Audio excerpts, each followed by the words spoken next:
Welcome to the Sci-Fi Center, the place to be, where comic books and wrestling collide magically. Movies, TV shows, and pop culture we share.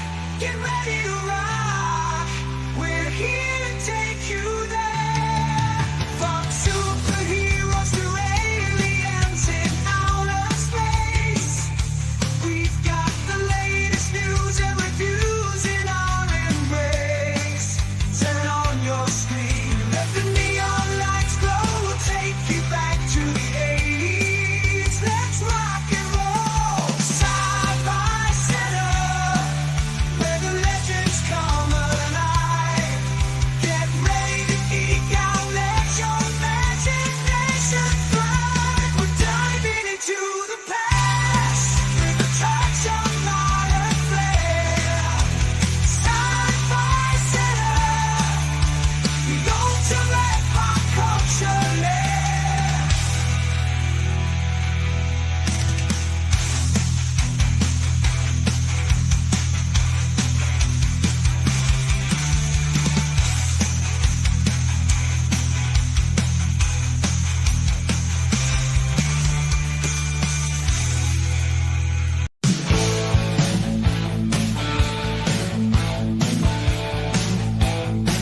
Calm down and get your feet again at the Sci-Fi Center. We got almost everything a geek could want at the Sci-Fi Center. You name it, we got it. Star Trek, Star Wars, Marvel, DC, and everything in between at the Sci-Fi Center.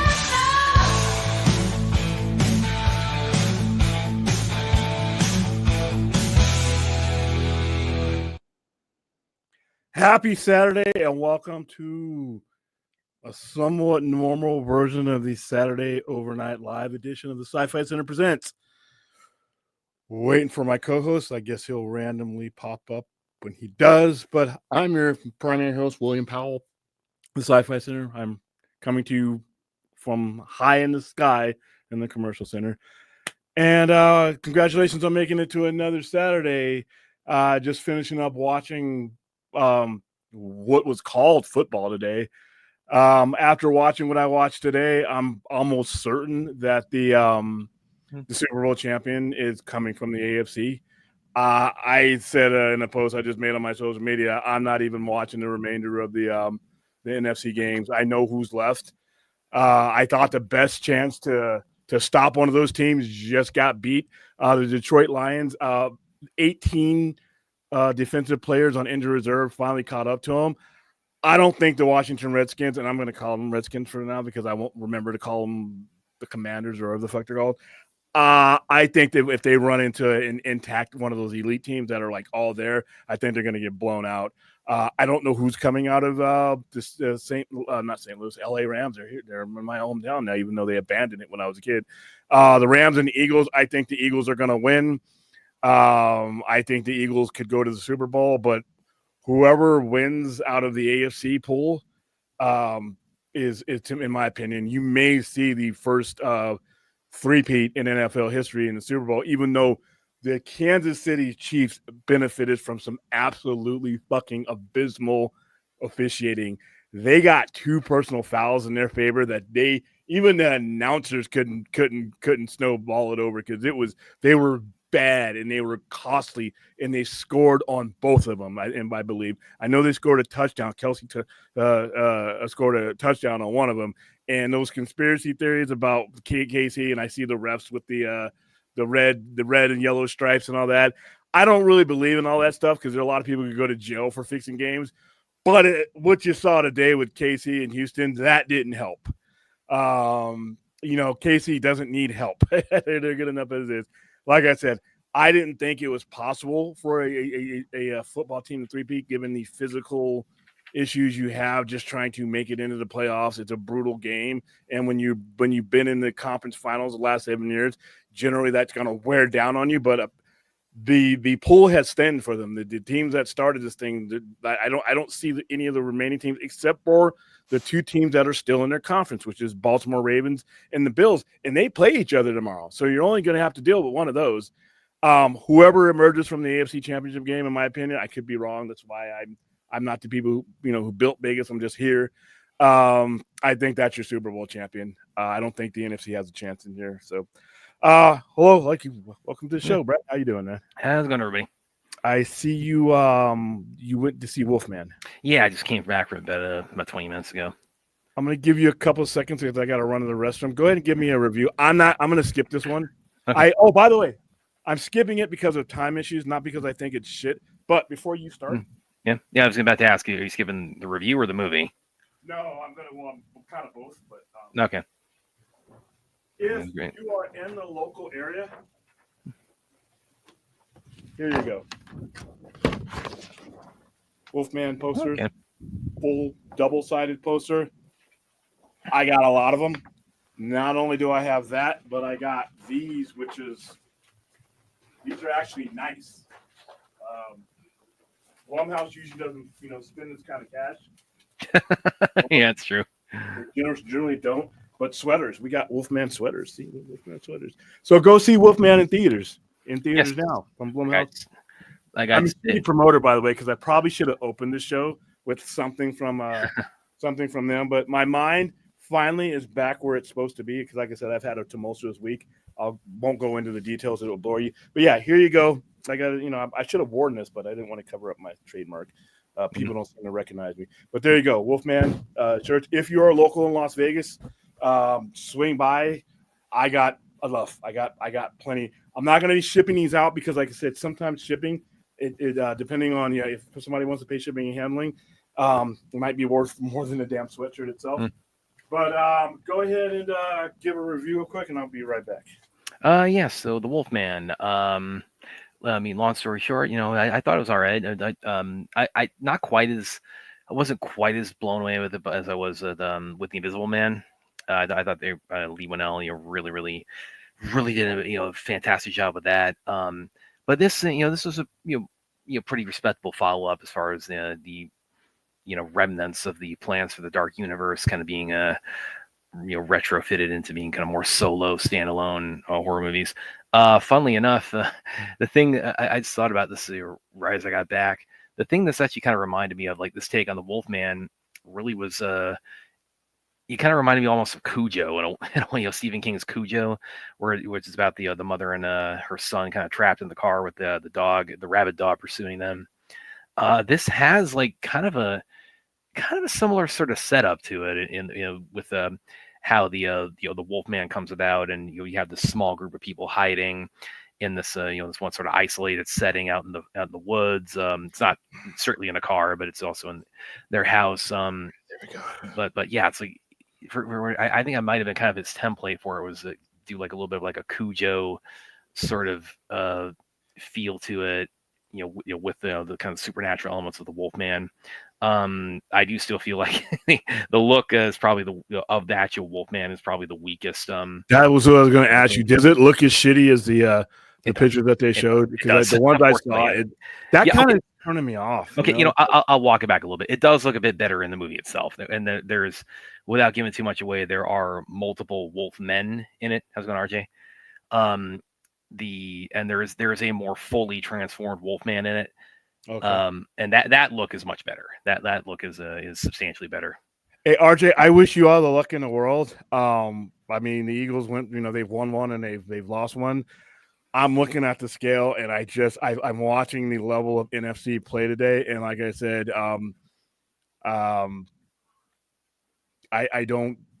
It doesn't matter who wins. I mean, if it's going to be the Rams, it could be either one of those teams. Those are Super Bowl champions in the last 5 years. It could be the Rams or it could be the Eagles. And whoever wins that game is probably going to beat the shit out of Washington, because those are going to be two healthy teams, and I think that was the difference maker today.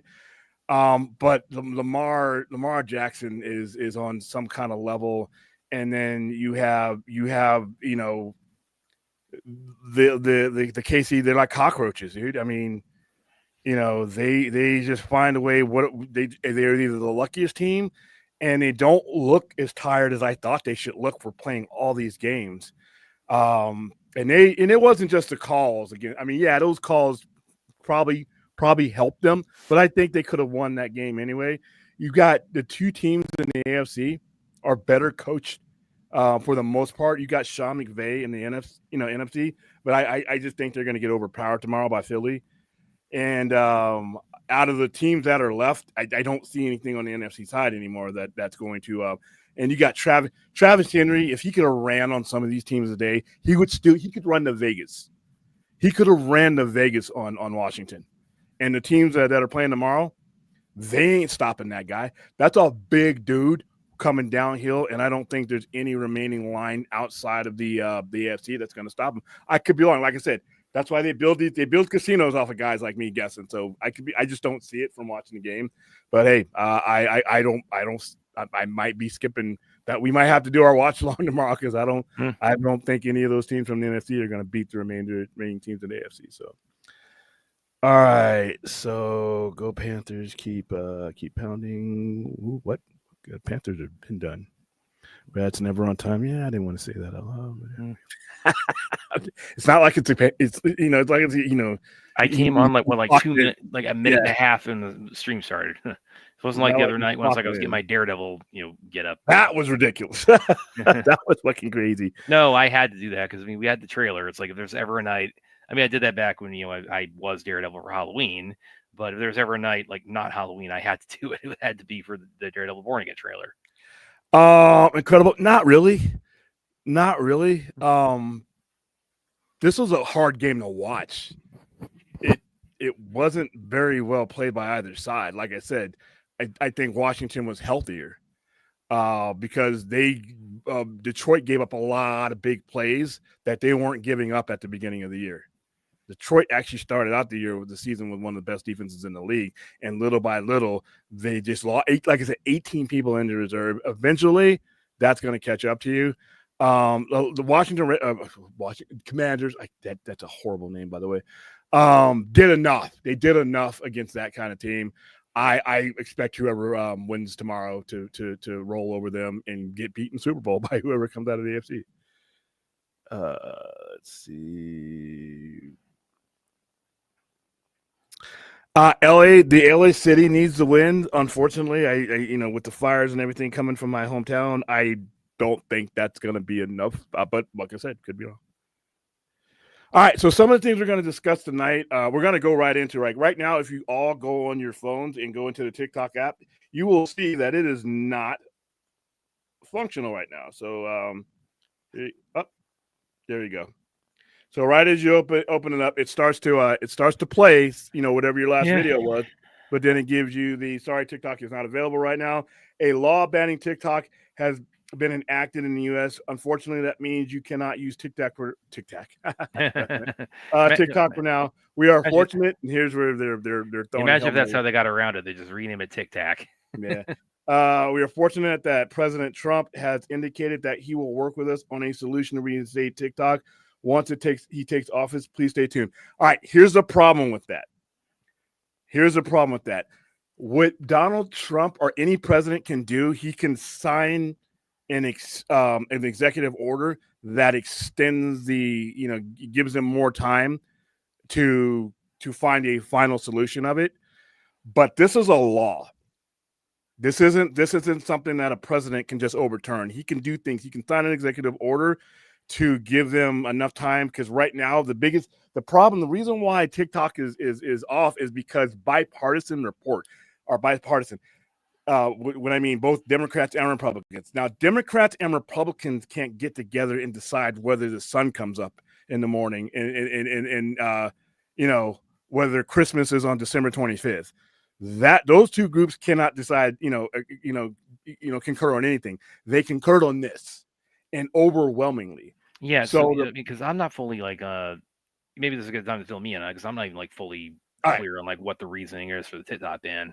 All right, so the Senate Intelligence Committee and the House Intelligence Committee did a review and report and all the intelligence that they have at their disposal, and they came to the conclusion that ByteDance, the parent company that owns TikTok, that is a Chinese company is a security risk because of information, data farming, things like that, and that they came to the conclusion that they were a significant enough security risk that both Republicans and Democrats in the House and the Senate passed a law that says ByteDance needs to sell TikTok to a United States company, or they will be banned. And it's a law. It's not just a bill. It's a law. They wrote it. They passed it. They voted on it. I think I have to look at the vote that was in the Senate. It may be veto proof. By those of you who are not really in the government, that means you need 60, 67 votes. You need 2/3 of the Senate to make something veto proof. So if it's 50, if it's 60 something or less than that, then the president can veto it and then it goes back. I'm just paraphrasing him right now because I haven't had to look into a lot of this stuff. But if there is enough senators and to uphold the law, then it becomes veto proof. So all he would be able to do is sign, an executive order to give them more time to make a sell for ByteDance to sell it to an American company. That's the conditions that the law was passed under. The law basically says on January, I think it was 18th at midnight, which is on East Coast time, you can no longer operate in the United States if you are owned by ByteDance. Now, I don't know everything that the Senate Intelligence Committee unearthed, but like I said, these two groups can't get together and agree that dogs walk on 4 feet. That's so when you see them come together like this, they've seen something. I don't know what it is because I don't have a clearance like that to see that, but they had a closed door meeting, a closed door Senate session, and this is what they came out. And this has been going on for a while. They had been warning TikTok for months now that this was going to happen. Now, what do I think is going to end up happening? I think that they are going to end up having to negotiate some type of sale to some type of control to an American company where ByteDance is still part of the company, but only on a revenue part. Like they get the revenue, they get some of the revenue, but the control of TikTok will end up having to be from a U.S. company. That's basically it. They consider TikTok a security breach, and they have shut it down. I didn't think it was going to get to this point. I thought there would be negotiations and but what they did is they were trying to say, well, we're going to wait till a new administration. And I'm like, okay, well, I know you're in China, but I know you guys know how our government works. If it was a bipartisan bill with overwhelming support, I don't think the president can overturn it. Like I said, he can continue to do executive orders, but eventually executive orders aren't law. Only Congress can make laws. So if this is a law and it's a veto-proof law, they're going to have to negotiate to sell TikTok to an American-based company that is cleared by the United States. But here's the thing, though. A lot of people will never go into what I just told you. And what I just told you probably it's like mostly right, but I'm paraphrasing because I don't have all the laws in front of me. But you can look it up. If you guys want to Google the law that they passed to ban TikTok, it's public knowledge. It's public. It's on the Senate.gov. It's on the House.gov. It's on all that. So if instead of listening to me, you can go right there. The problem is for the average person on the street, they don't understand this. Most people don't understand their government. Sadly enough, most people, when they hear politics, instead of trying to comprehend politics, they run from it. You can run from politics all you want. It's like trying to jump off the edge of the earth by just keeping running around the world. It's going to catch up to you. They don't understand this. They were, you can't really explain it to them without giving up, intelligence that they don't have access or clearance to have. All they see is that TikTok is cool. And why are you shutting down my TikTok? A lot of people's livelihoods depend on TikTok. A lot of people get their information they get their news from TikTok, which is kind of scary. But a lot of people, they use it to run their business. Like, I'm not the biggest TikTok guy. I've used it more and more lately as part of the Sci-Fi Center. But I'm Instagram, and Instagram and Facebook. Those are my two ways that I draw on my tourists. But there are a lot of small mom and pop businesses that is their lifeline to the world. That is how they communicate. That is how they communicate their points. And a lot of those people, unfortunately, are getting caught in the crossfire over this because they don't understand. Politics is white noise to them, but now it's going to be important for them to engage in the political landscape because guess what? Your extension to Washington is your congressman, is your senator. So, I'm surprised that, there wasn't enough pressure to stop this, given that red state, blue state, they're all on TikTok. They all need it. But evidently, even if there was pressure, the Senate and the House said, no, the security threats that we see are big enough to where even if you're my constituent, you can't see what I'm seeing. We got to ban this. And like I said, I didn't think we would reach this point. I thought there would be a last minute, whatever, negotiation type of thing. They're like, oh, Joe Biden's canceling TikTok. I mean, nah, Joe Biden saw the report and supported it, but Joe Biden, once again, doesn't matter if it's veto proof. I don't know where this is gonna go. So I think I know where it's gonna go. It's gonna end up being an American company. I've heard some people one cat wanted to drop $20 billion on it or something like that. There are people lined up, so they're probably gonna Elon Musk buys it now. I'm not saying that's what I want to happen. Yeah, he offered somebody said that, but I think that enough people involved would probably rather keep it shut down because here's the problem. You want somebody that's not connected to somebody that doesn't have security clearance issues. So that's the thing it needs to be something that is non-governmental entity. He being attached to the government would be a conflict of interest, and you don't want that. You want it to be a private citizen, or a private group, but it needs to be in America. That's what they're saying. So I think once January 25th, once he comes in, he can sign an executive order. He can sign an executive order. I don't know. That's what he has promised, but I think once he takes a look at the situation, he may not even do that. Because, like I said, this isn't a Democrat or a Republican. This is all of them got in 5.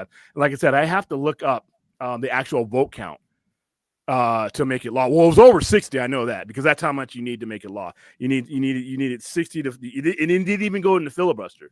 So that means they had 60 going into the vote. For those of y'all, when it comes to filibuster is when one person can hang up a vote and keep it from going to committee and all that stuff. They didn't have to go through that. From what I understand, this went all the way through. This happened relatively quickly. Once they didn't meet the deadline, once ByteDance didn't meet the deadline, this happened like that. And like I said, nothing in Washington happens as fast as this. You can't get anything done in Washington, but they got this done. So I would love to see, and I never will, because obviously I'm a stooge on the bottom of the, I don't have a clearance anymore because I no longer need one.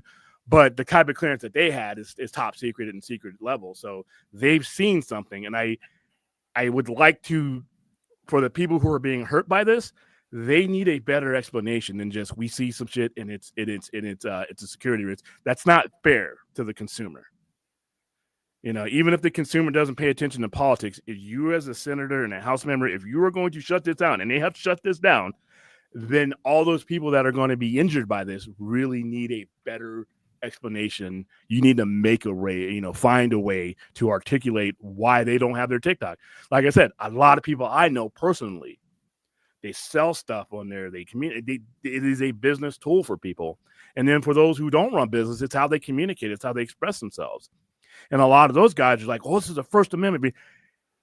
Okay, I think a lot of people scream the First Amendment without really knowing what it means. The First Amendment, mostly for the most part, is the government can't persecute you for your opinion, right? Religion and all that. That doesn't really apply to TikTok. You're not guaranteed TikTok. So And the Supreme Court, by the way, the Supreme Court, which they drag their feet on just about everything else, they affirmed this law because TikTok's American counterparts, or the people that work for them here, took it up to the Supreme Court. So not only is this law passed, the Supreme Court has reaffirmed it. So there's no more court cases. If they either find a way to sell it or give control over to an American company, or TikTok's going to stay down for a little bit.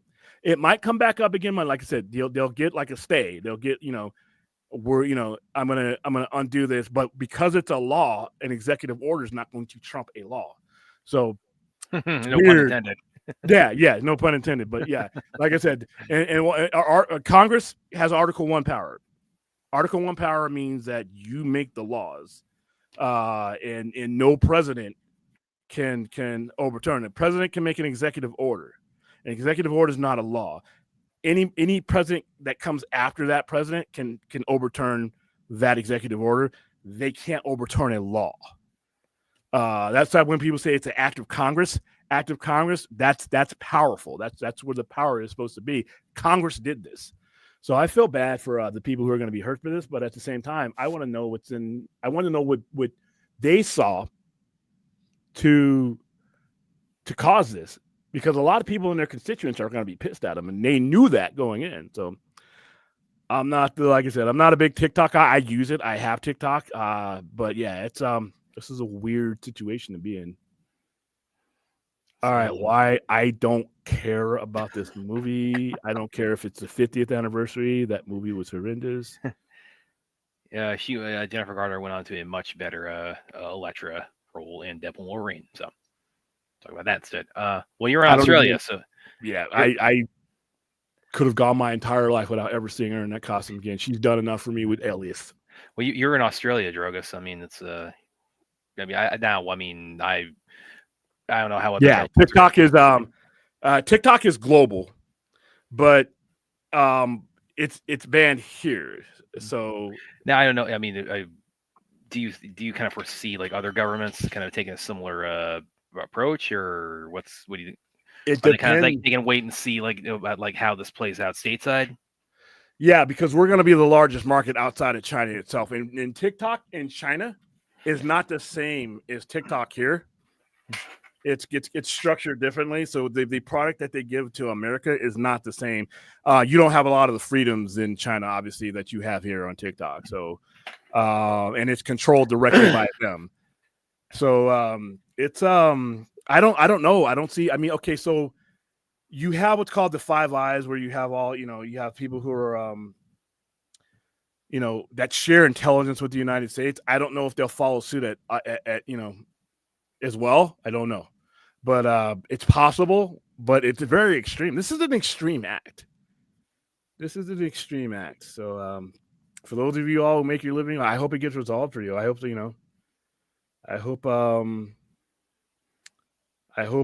I said, because I really don't like to see like something like this taken from people. Yeah. It'd be like taking, like I said, it would suck if I lost Instagram or Facebook. It would suck if I lost YouTube. Yeah. Just imagine some, YouTube being owned by some company that, being owned by Russia or something that we have a security issue with, and now I can't use YouTube. That would cripple, a lot of what we do here. If it were Russia, I mean, it wouldn't have taken. I mean, that's like it wouldn't have taken like this long for them. I mean, they would have enacted a ban on that like way sooner than. Yeah. Well, and the problem with our relationship with China is China without us that would hurt them. Yeah, and us without China would hurt us. So it's like, yeah, China, and that's why we don't go to war with China, because it would be like me shooting my best customer, and me, on the flip side, them shooting their best supplier. It just doesn't work that way, and it's very complicated because so much revenue goes between us, between the two companies or the two countries. It's literally, if you didn't have China here, stuff would be super duper expensive because their labor laws are obviously they're communist labor laws. You can Walmart, all the big chains get their stuff from there, and these other companies that have that wage so that they can sell it to us at a reasonable price. We as American consumers are never going to want to pay a higher price than what we can get it from there. So they know that, and a lot of their economy, America is the largest economy in the world. We're so interdependent. So if it were Russia, it would be no different. We don't really depend on Russia for anything. But China, it's a very complicated relationship based on a whole lot of money.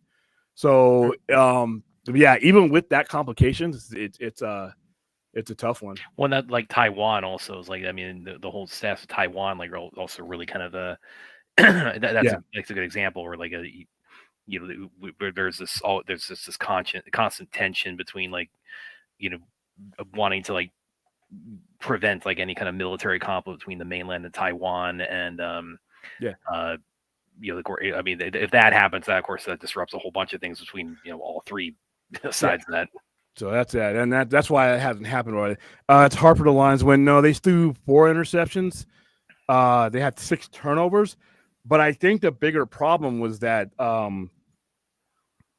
their defense couldn't keep Washington off the field, and they couldn't keep them from making big plays, because there's been games where Jared Goff and them, they've had massive turnovers and still won because they could make stops when they eventually needed them. The problem is they had 5th and 6th string guys out there up against Pro Bowlers, and it's just eventually that's going to catch up against you.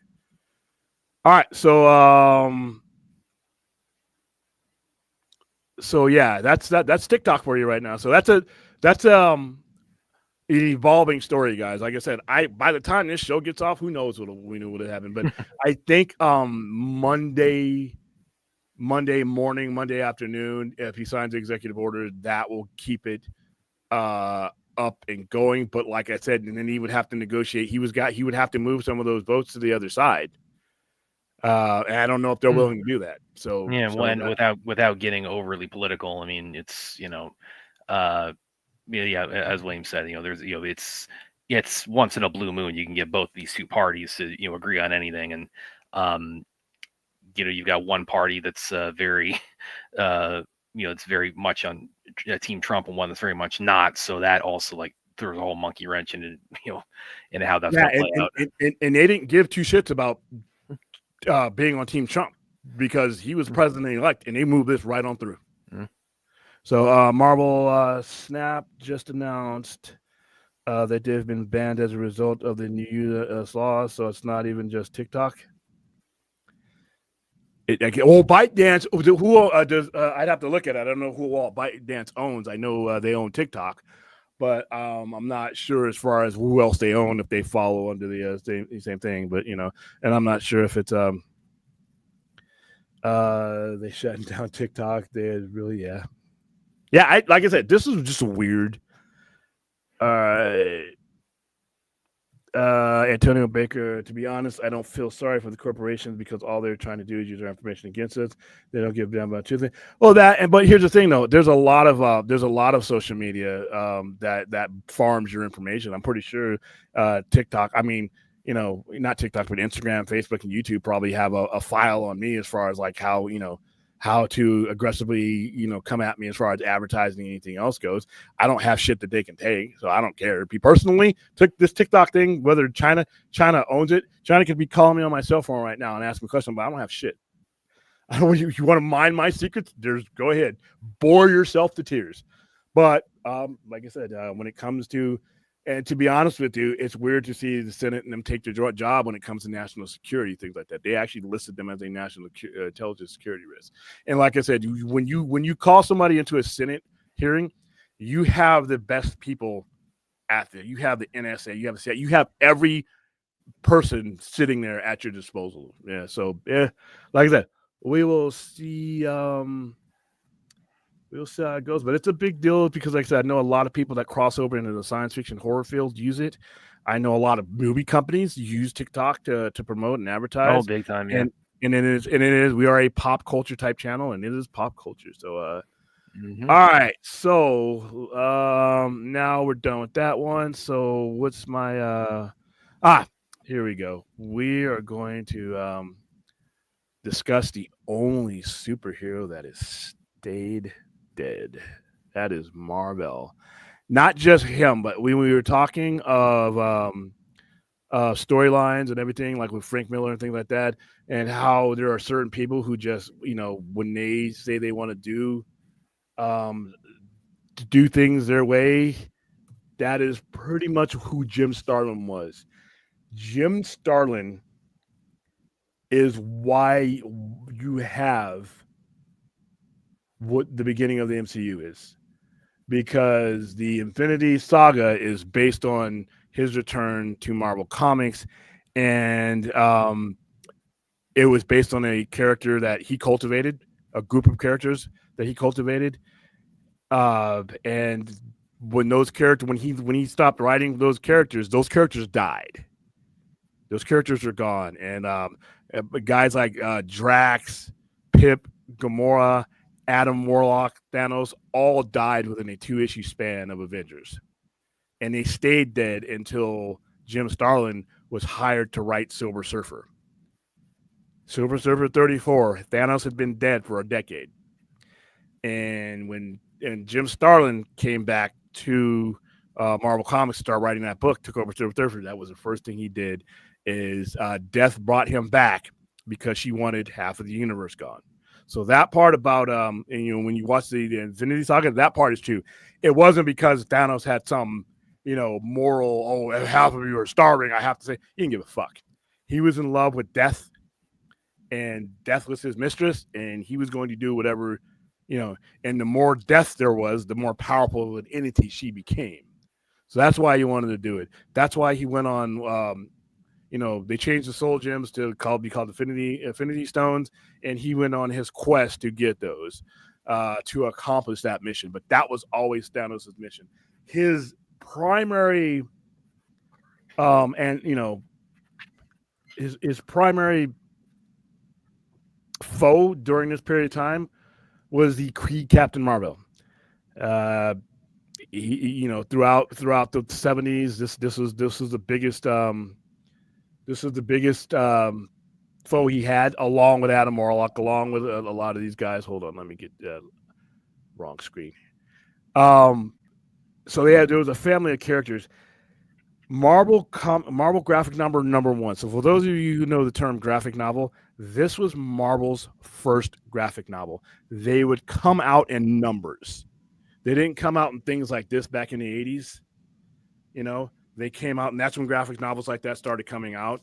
Well, the graphic novel, like this is a collected edition. A lot of people say this is a graphic novel. It is not a graphic novel. Graphic novel is generally something that is presented in this form, and the story originates in this form.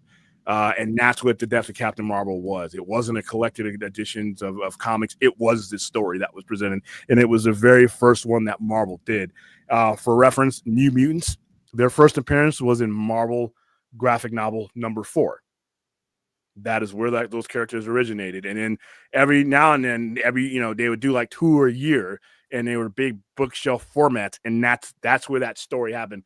X-Men, God Loves, Man Kills, that was a graphic novel about Art Adams and all those guys.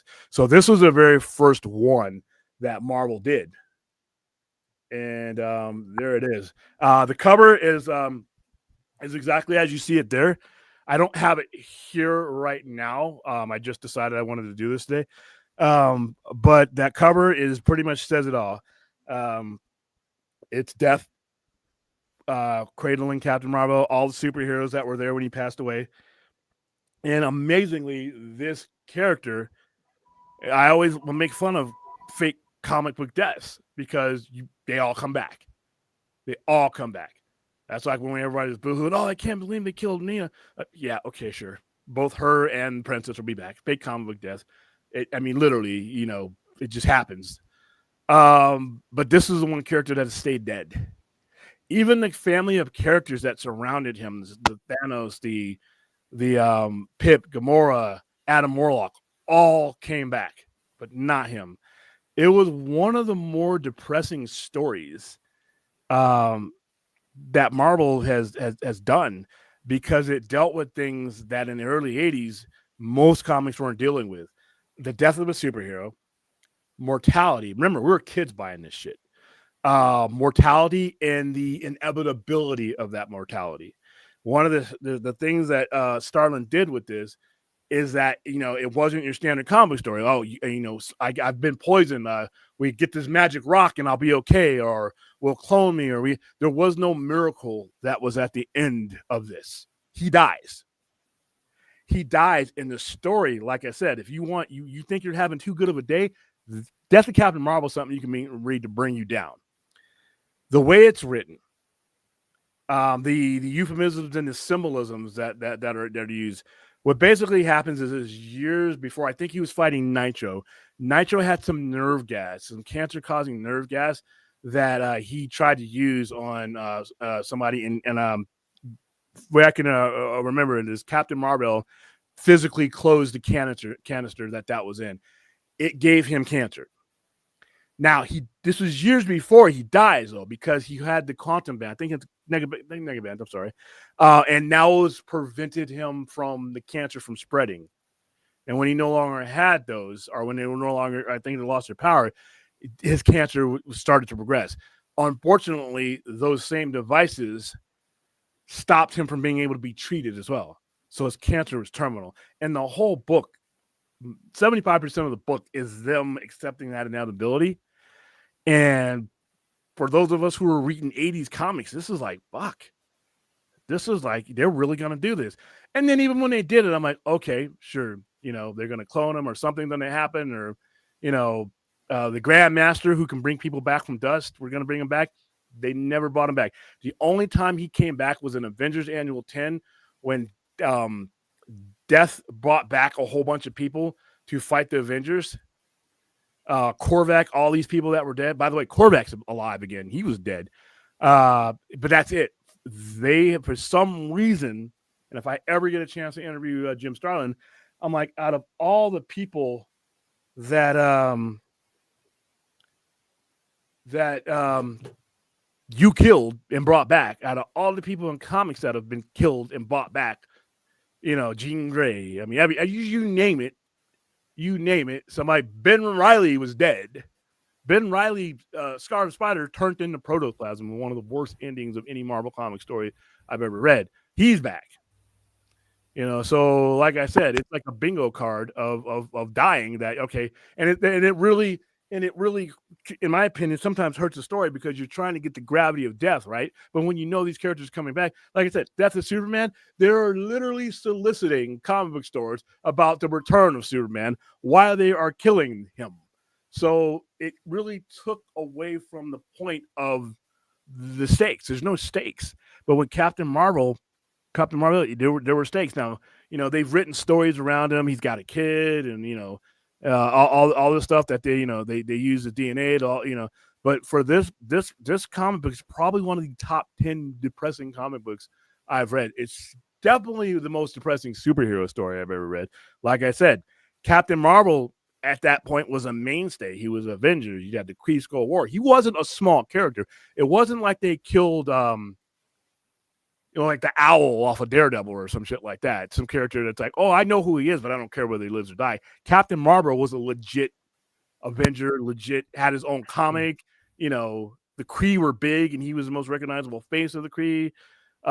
He was an involved character, and they have killed him, and they've kept him dead for 40-something years, 40 plus years.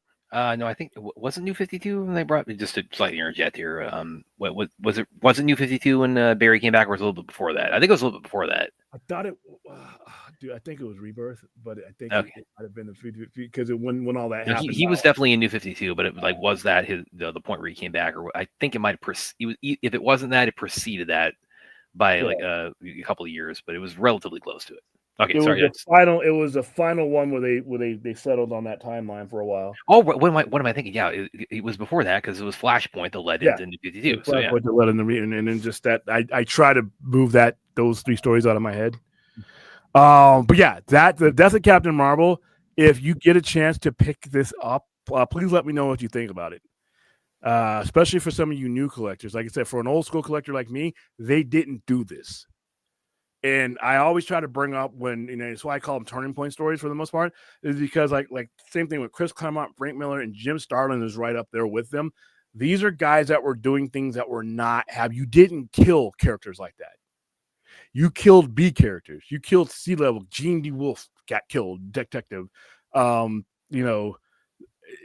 Some major character that was in your, you know who they are, but if they died, they're like, oh, it's not like, they're not the story. Their names aren't at the top of a comic book. I can't think of, even with the Flash, even with Barry Allen. Barry Allen, when you read Crisis, he technically, nobody really believed that he was dead because of the way he died. I remember arguing with people in my comic book store, and they were like, no, he just, no, well, and obviously 30 years later, I was right. But they kept him gone. They got rid of Barry Allen in 1986 and 80. He didn't come back to like 2011. That's a long time. Hal Jordan, dead, right? Ooh, okay. I knew that was going to be bullshit. They kept Hal Jordan away from Green Lantern, though, until that same series of stories that brought back the Flash. Kyle Rayner became Green Lantern in 1995, and they didn't bring back the mantle, give him back the mantle until the 2010s. So if I'm correct. So even when they don't keep them dead, they've kept them, those are characters they kept dead for a while. But in 1982, I think this just wasn't happening. And for a lot of the new generation, they have never seen Captain Marvel. They've never they don't really have that kind of connection to them as like, us kids growing up in the 80s. Captain Marvel, Kree Skull War was great.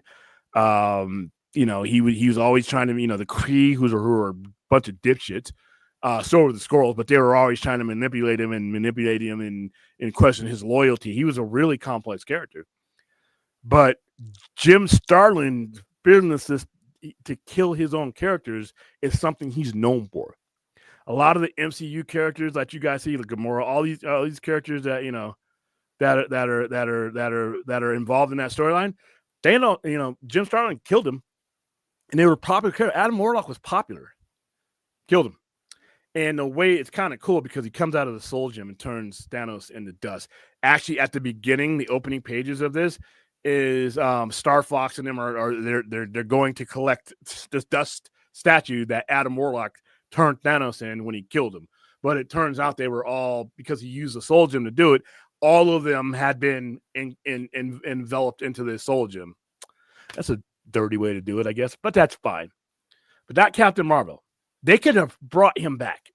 There's 1,000 different ways you can bring back a character like that. For some reason, they have decided not to. It's a beautifully written story. The dialogues that go back and forth to these characters once they realize it's terminal, that it's fatal, you see his heart beating and it starts to slow down.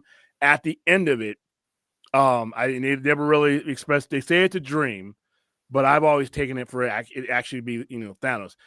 Thanos visits him and says, my greatest foe can't die in any other way but battle. If you're gonna die, we need to be fighting. That's how much he respected he respected Marvell to the point where it's like, you deserve a better death than just this here. So in his mind, he's going against Thanos, and then Death comes in, and she's got her woman face on because she can disguise herself as an abstract. He decides I no longer have any use for any earthly, earthly perceptions of life or death. Show me as you are. And she turns into the skeleton that you see on the thumbnail I use, and she gives him a kiss, and they walk away, and his heart stops beating, and then all the heroes walk away. That kind of stuff wasn't being done in the early 80s. So Death of Captain Marvel, the very first Marvel graphic novel, if you have not read it, please go read it. If you do read it, let me know what you think about it in the comments. All right. I don't understand how our government can ban an app and have a lot of stock in another company, because if they have, it depends on where it is. Are you referring to a foreign controlled company? Like I said, give me some specific information, because like I said, they did this. They passed the law. That's how they were able to do it. But I, in order to say it would be a conflict of interest, I would have to know what company you're talking about, maybe, and if that's foreign owned, that could be the difference between the distinctions. No, I can't put the Lions in the same category as a as like the Cowboys struggling like that. It was attrition when it happened. Like I said, if you watch that game, they gave up huge chunks of yardage and huge plays that they were not giving up earlier. I don't think it's a choke job. I think the fact that they couldn't stop anybody put a lot of pressure on their offense that would not have been there if those people that they needed to be there. It's just happened, and it's football. It's not an excuse. It's football. It happens. You're going to get injured. You're going to have injuries. But when when one side of your game is down that bad, it's really hard to calibrate the other side.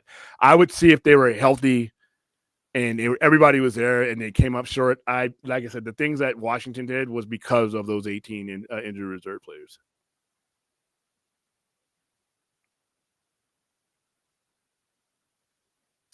Like I said, I don't know what's going on with Marvel Snap. Like I said, I've been focused mainly on being back to MySpace. Hey, remember the time that guy sitting there like this? He was your first friend. MySpace is still around. I wish I had enough money to buy MySpace and like utilize it for something like that because the platform is still there. You'd have to update the hell out of it, of course, but all right, Blue Sky is already messing up for me. I got its sign up again, which is weird. I'm actually enjoying Blue Sky. It's what Twitter used to be. I only need them now to be able so that we can live stream on Blue Sky. That would be cool.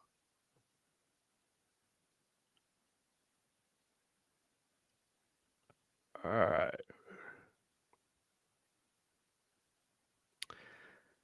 Yeah, a lot of people. Like I said, I don't get news from social media.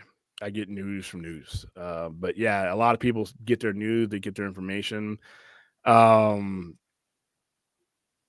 I'm deciding on who I'm going to vote for, I do not fucking use social media to do it with. I just, there are places you can go that, really, if you want to vote for a senator or a congressman, that's especially if they're an incumbent, all you got to do is you can go on Senate.gov, look at their voting history, look at their voting record, understand what the laws that they're passing. Like I said, a lot of people, because they got their information from TikTok and a lot of these places, weren't really as informed on the situation as they could have been, and then they took it as it was a shock to them because, like I said, nobody thought it could happen. Let's see.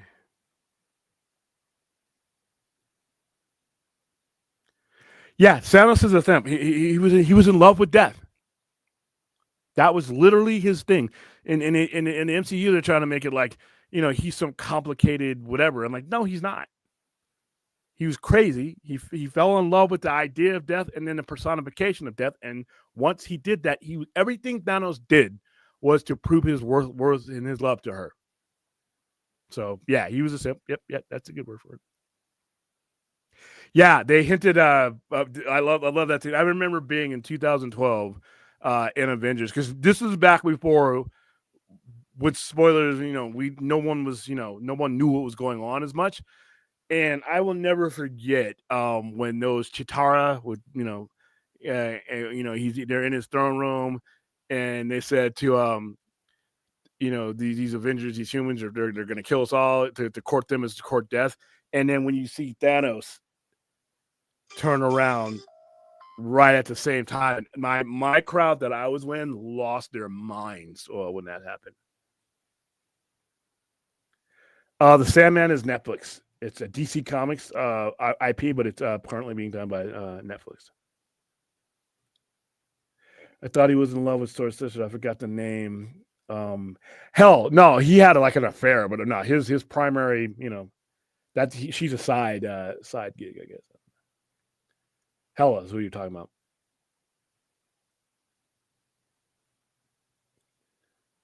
Okay, that's how he got it. Yeah, he got it. If you read the novel, he actually recalls when he's fighting him.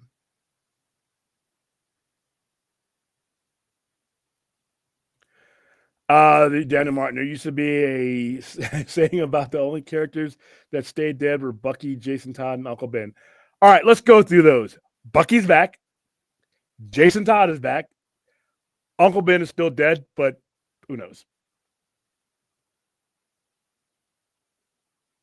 No, was it Nitro that caused the first Civil War? What was that other? No, that I know who you're talking about. Yeah. So it was a New 52. Okay, so but it was that series of stories that he came back in. Why did they gender swap who? Oh no, okay. The Captain Marvel you're probably referring to is Carol Danvers. She was the original Miss Marvel. She was Miss Marvel. Um, she got her powers because her just like the movie does. She had Kree DNA mixed with her own evolution. She got Kree powers, which basically gave her the power, like she could fly. She had superhuman. She had all those powers. Rogue stole those powers and mutated her DNA when she did it. She permanently lost her powers, but she got even more powerful powers. She called herself Binary. What you see in the MCU is a combination of those characters. She's basically using the powers of Binary, but as with the name and the costume. There have been a lot of people who've had career encounters that have been called Captain Marvel. He's the original Captain Marvel. It's not a gender swap. She ends up becoming Captain Marvel, and that one lady that's Monica, she becomes a version of Captain Marvel too. So it's basically a title that people who have that power were holding, but not. Marvell is actually his name, and he was the first one.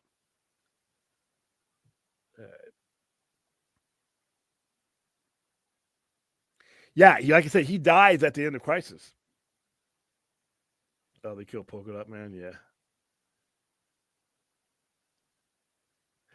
I don't know if it's having sex with death. I just think he wanted the love and affection of death. I don't think it was a sexual attraction. Obviously, she's bones in a house coat. Come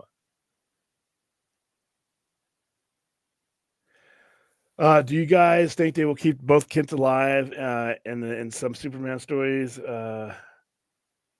I'm okay with it. That mock hit might be Destiny. I mean, I don't think she's Destiny. I just don't think she's there, but it's possible. I'm okay with them both being gone, one being there, the other being there. I'm okay with it. It all depends on what type of story that they're writing and what kind of Clark Kent that they want to mold.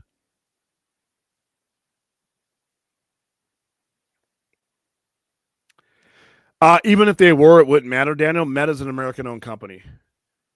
That's the biggest problem with ByteDance is that it's a Chinese-owned company, and it's considered a security threat.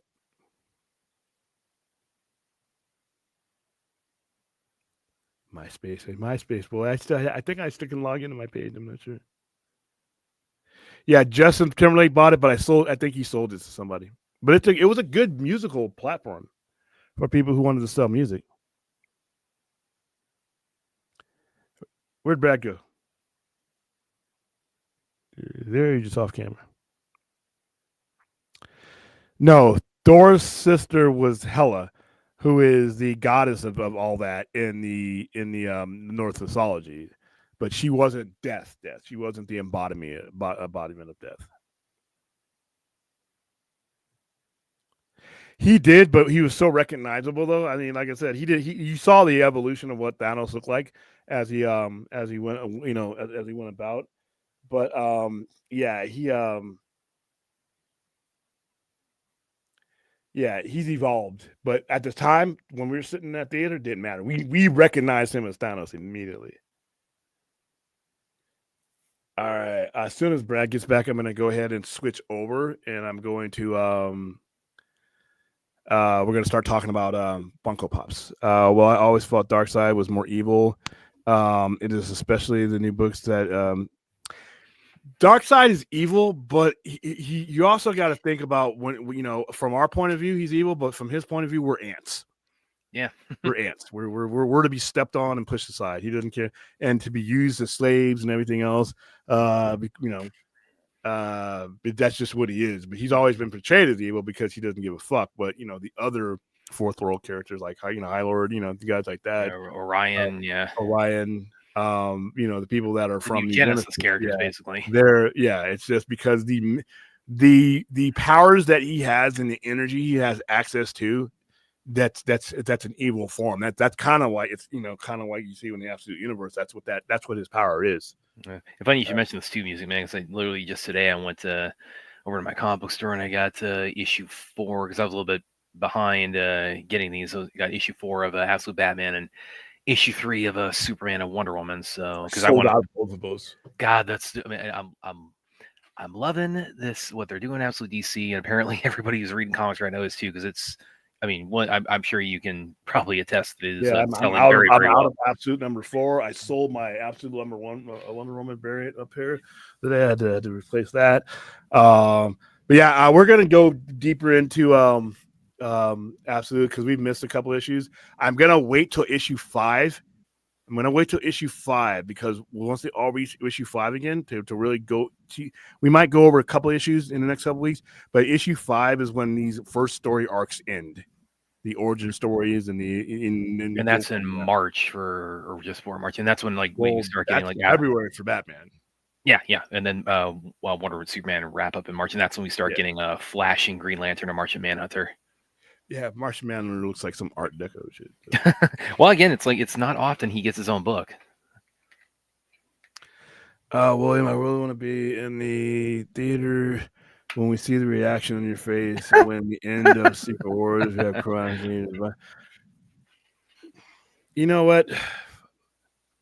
If there's ever a character you're going to use, you take creative license with, to where you change the character to whatever to something it's not, I will not mind if you bring the Beyonder in, because the Beyonder is just a really fucking lame villain. I mean, like I said, and they did a lot of that shit in the 80s where they gave you like godlike, powers, and it's like, because we can do this, we can do that, and then he's so powerful, Doctor Doom ends up stealing his power, which is probably what's going to happen in this movie. But I hate characters like that. I don't create godlike characters don't create something that you already have. You don't need to create a new something. Just use the ones you have, because all you're really doing is creating a bullshit clutter character that really you've already had like 5 or 10 of those. Just write those better. And the Beyonder was just a waste of space for me. Brad is washing his tie. Oh, by the way, I don't know if you talked about this when I stepped away. Do you want to talk about the whole Elseworlds logo news that's kind of come up? Because I thought you commented on that earlier. Go ahead. I only saw what Film Junkie, the retweet that he did from James Gunn. You can go and bring it up. Basically, James Gunn just responded to somebody on Threads or wherever it was, and he kind of asked about like why is the DC Studios logo not on stuff like the Harley Quinn series or the Penguin or Joker 2, and he said, yeah, for the most part, those were either fully developed or partially or mostly developed before we came in here, so we didn't want to like put our kind of impose our stamp on that.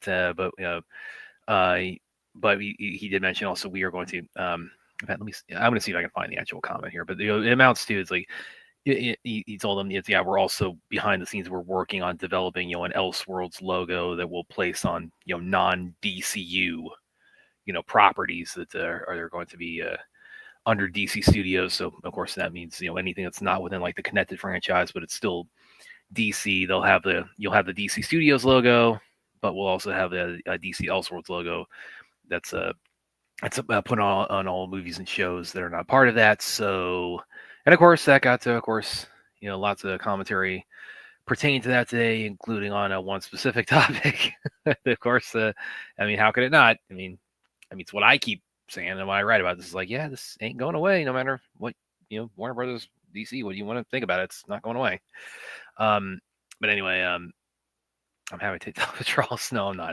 No, it's with the bathroom, man. All day was go to the bathroom. I'm at home washing my tights. Hubba, hubba, hubba, money, money, money. Who you trust? All right.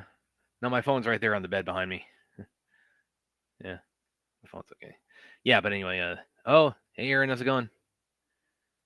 We were quoting Power Rangers, the movie, earlier today on Twitter. But yeah, I'm going to try to see if I can I'm going to wait till William comes back, or as you pull it up. I'm just going to read your comments here until he gets back. I said put the Elseworlds logo on the Batman and won't confuse him in.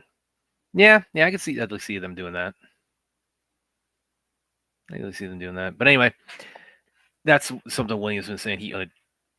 I think even before like I started coming on the show, he'd been talking about like he wants Elseworlds to like really be an imprint they emphasize across the entire brand. So, they've got it coming back in comics, obviously.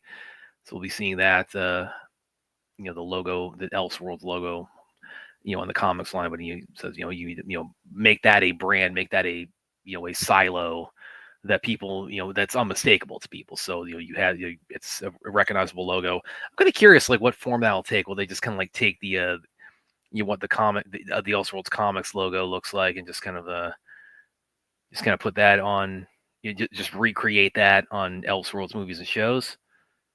I think you could do something like that. But also, I mean, I could see the idea that you would kind of like add a little bit more, something a little more specific to it. What's going on now? Maybe, yeah. I'm just talking to everybody about the whole Elseworlds thing. We said, well, yeah, I'm going to try to go find this. Actually, pull up the comment on. You had it right on the thing. Yeah. Okay, gotcha. Do that. But anyway, I know you've been saying for a while, like you wanted. I mentioned what you said, that you've been saying for a while, you want them to make that as much of a silo of, as much of an imprint on everything DC related, not just on comics, and that is coming back comics wise, but also movies and shows, like make that like something you stamp on there, so it is able, so that it makes it crystal clear to people like what they're watching. Yeah, and I think by doing so, it strengthens James Gunn's hands for the things he is doing, because contrast helps when it comes to comic book storytelling. Contrast helps. The reason why Absolute Batman and Absolute Wonder Woman and Superman are doing as well as they are, because you have the contrast of what they are. You know what Superman is. You know what Batman is. You know the circumstances that they normally exist under. Now, this other thing comes along and flips everything on its head, or gives you a different whatever, a different aspect of it, and it really does help. Also, it just gives him a vessel that, like I said, when you're doing an Elseworld, and you need to use that brand, you need to use that little ArcLight symbol, that he's pulled up there. Okay. So here now, this is just just from Film Junkies Twitter. Now, I don't know if this is what he just took, a kind of a general Elseworlds logo. I don't know if this is what it's going to look like, but here's the comment from James Gunn. Say again. That's the logo. Yep. Yeah, that is the logo. I don't know. I mean, but that's what the logo is going to be, is what I'm saying. I'm going to. It may look. It'll probably look similar to that. I just want people to understand that has not been. Yeah. That's not been decided upon yet. Expect it to look almost exactly like that, though, because of the established brand that it is, and James Gunn is going to know. I'm looking for one that has it on here, but James Gunn is going to know what that brand means. All right, but anyway, James Gunn says here, all DC television film projects are now under DC Studios because Harley Quinn was developed long before us. We didn't think it was fair to put the DC Studio fanfare on there. On Penguin, which we had a small hand in developing, we had a different DC Studios animated at the end. We are currently working on DC Studios Elseworlds opening. So there you go. So, and you'll probably, I would expect it to, involve this, but I would also expect them something like they might like have the character. You might have like different versions of Superman and Batman and Wonder Woman and all the different characters, kind of coalescing behind like the Elseworld symbol there. I'm gonna guess no. You think it might just be basically because I think it's gonna be what you're looking, because that's all you've ever needed. Because when you did it on Kingdom Come, or when you had on when Kingdom Come first came out, they don't put it on the trade paperback anymore. But if you look at what the covers of Kingdom Come, or anything that was Gotham by Gaslight, anything like that, it always just had the logo on it, and that's all you needed. Once you saw that logo, it was like seeing that HBO Frizz, that opening screen. It's all you really ever needed to know, and they put it right there, and it would instead of the and yes, Aaron, this is the case. For like Kingdom Come is a good example that has the Elseworlds logo on it. Instead of the DC logo on the upper left, it used to just have the Elseworld logo, because you knew it was DC by virtue of the character. It gives them another tool to work with and build a universe out of. And like I said, this universe does not have to be, all one thing. It can be whatever he wants to. And I think by giving himself that symbol to use, it's its own explanation. Because Elseworlds is a brand that's been around for 30 plus years now. So when do you think we might see that actually introduced? The next Batman movie. Well, but not just like applied to like an actual project. I'm talking about like presented to the public. This is what it's going to be when it's on Elseworlds projects. I'm gonna guess.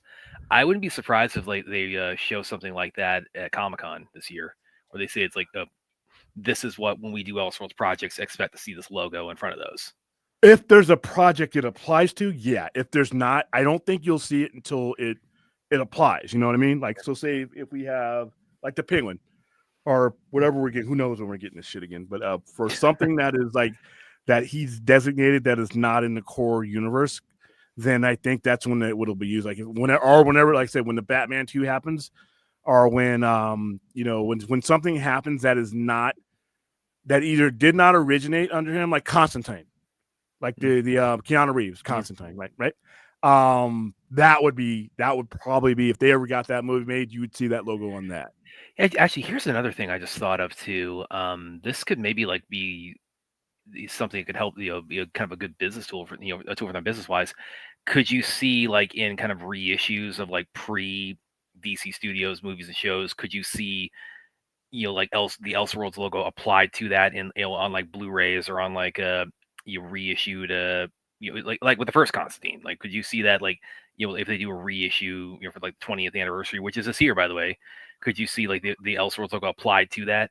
No, only if they were continuing that, like Constantine or Constantine. Is it Constantine or Constantine? Constantine, whatever. Yeah. Well, I mean, like British tend to pronounce it Constantine. So okay, well, Constantine is it's something you're getting more of than yes. If not, no. Like, I don't see them going to the Arrowverse and putting Elseworlds on that unless they were going to do something with it. Well, also that's its own brand too. So well, but it's not the DCU. So Elseworlds for him is going to be anything that is not the DCU or did not originate with the DCU or anything that he wants that is not part of the core. That's what Elseworlds is. So technically, if you were to go forward with anything from the CW, it would be in Elseworlds because you would have to go forward explaining that. But it's the existence of those shows. Those shows, I don't see you repackaging those unless you were starting to use characters for those in Elseworlds stories. Well, because you talked about like the whole like collecting all like the the DCEU movies and like in the Globe, and doing the whole that would be an Elseworld.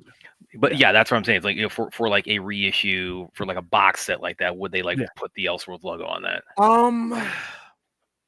If they were producing new content to go with it, like filling in the gaps, then yes, because you would have to have that primer for people who are like, okay, where is this in relation to? And all you have to do, and what you do is you get them trained to understand what that logo is. Once you see that logo, it instantly means something else, something other than the main line.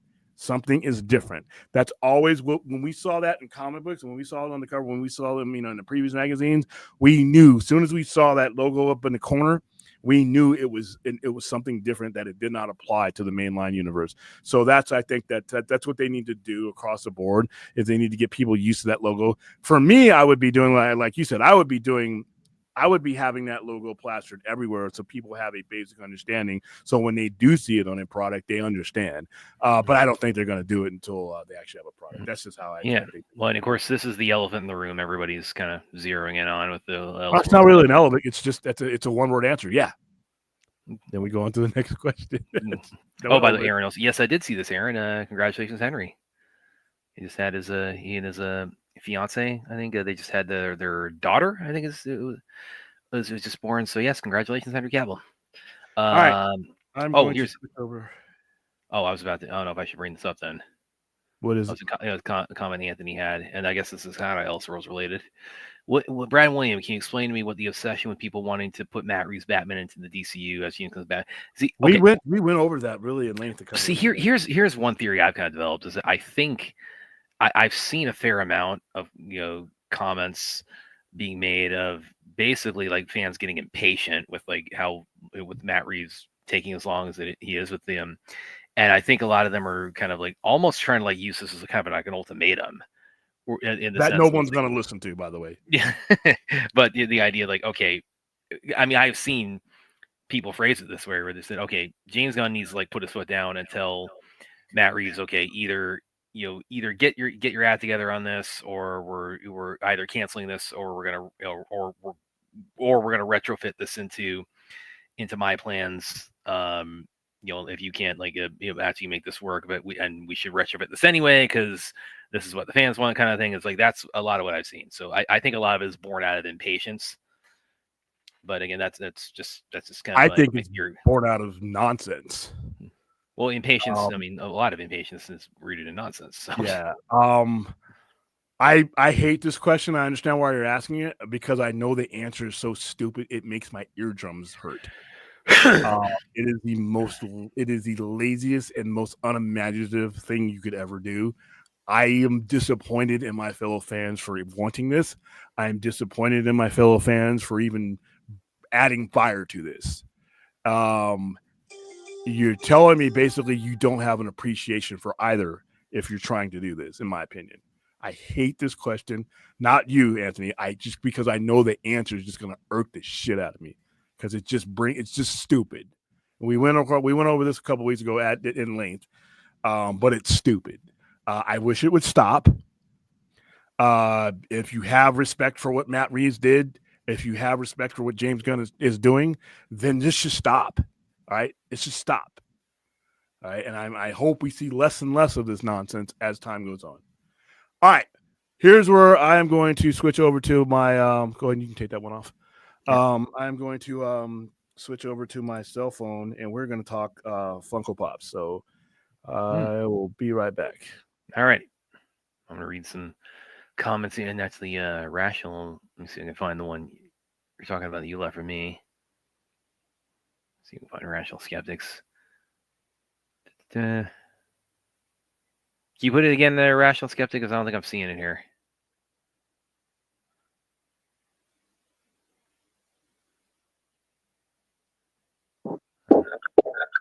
Ooh, switch around there.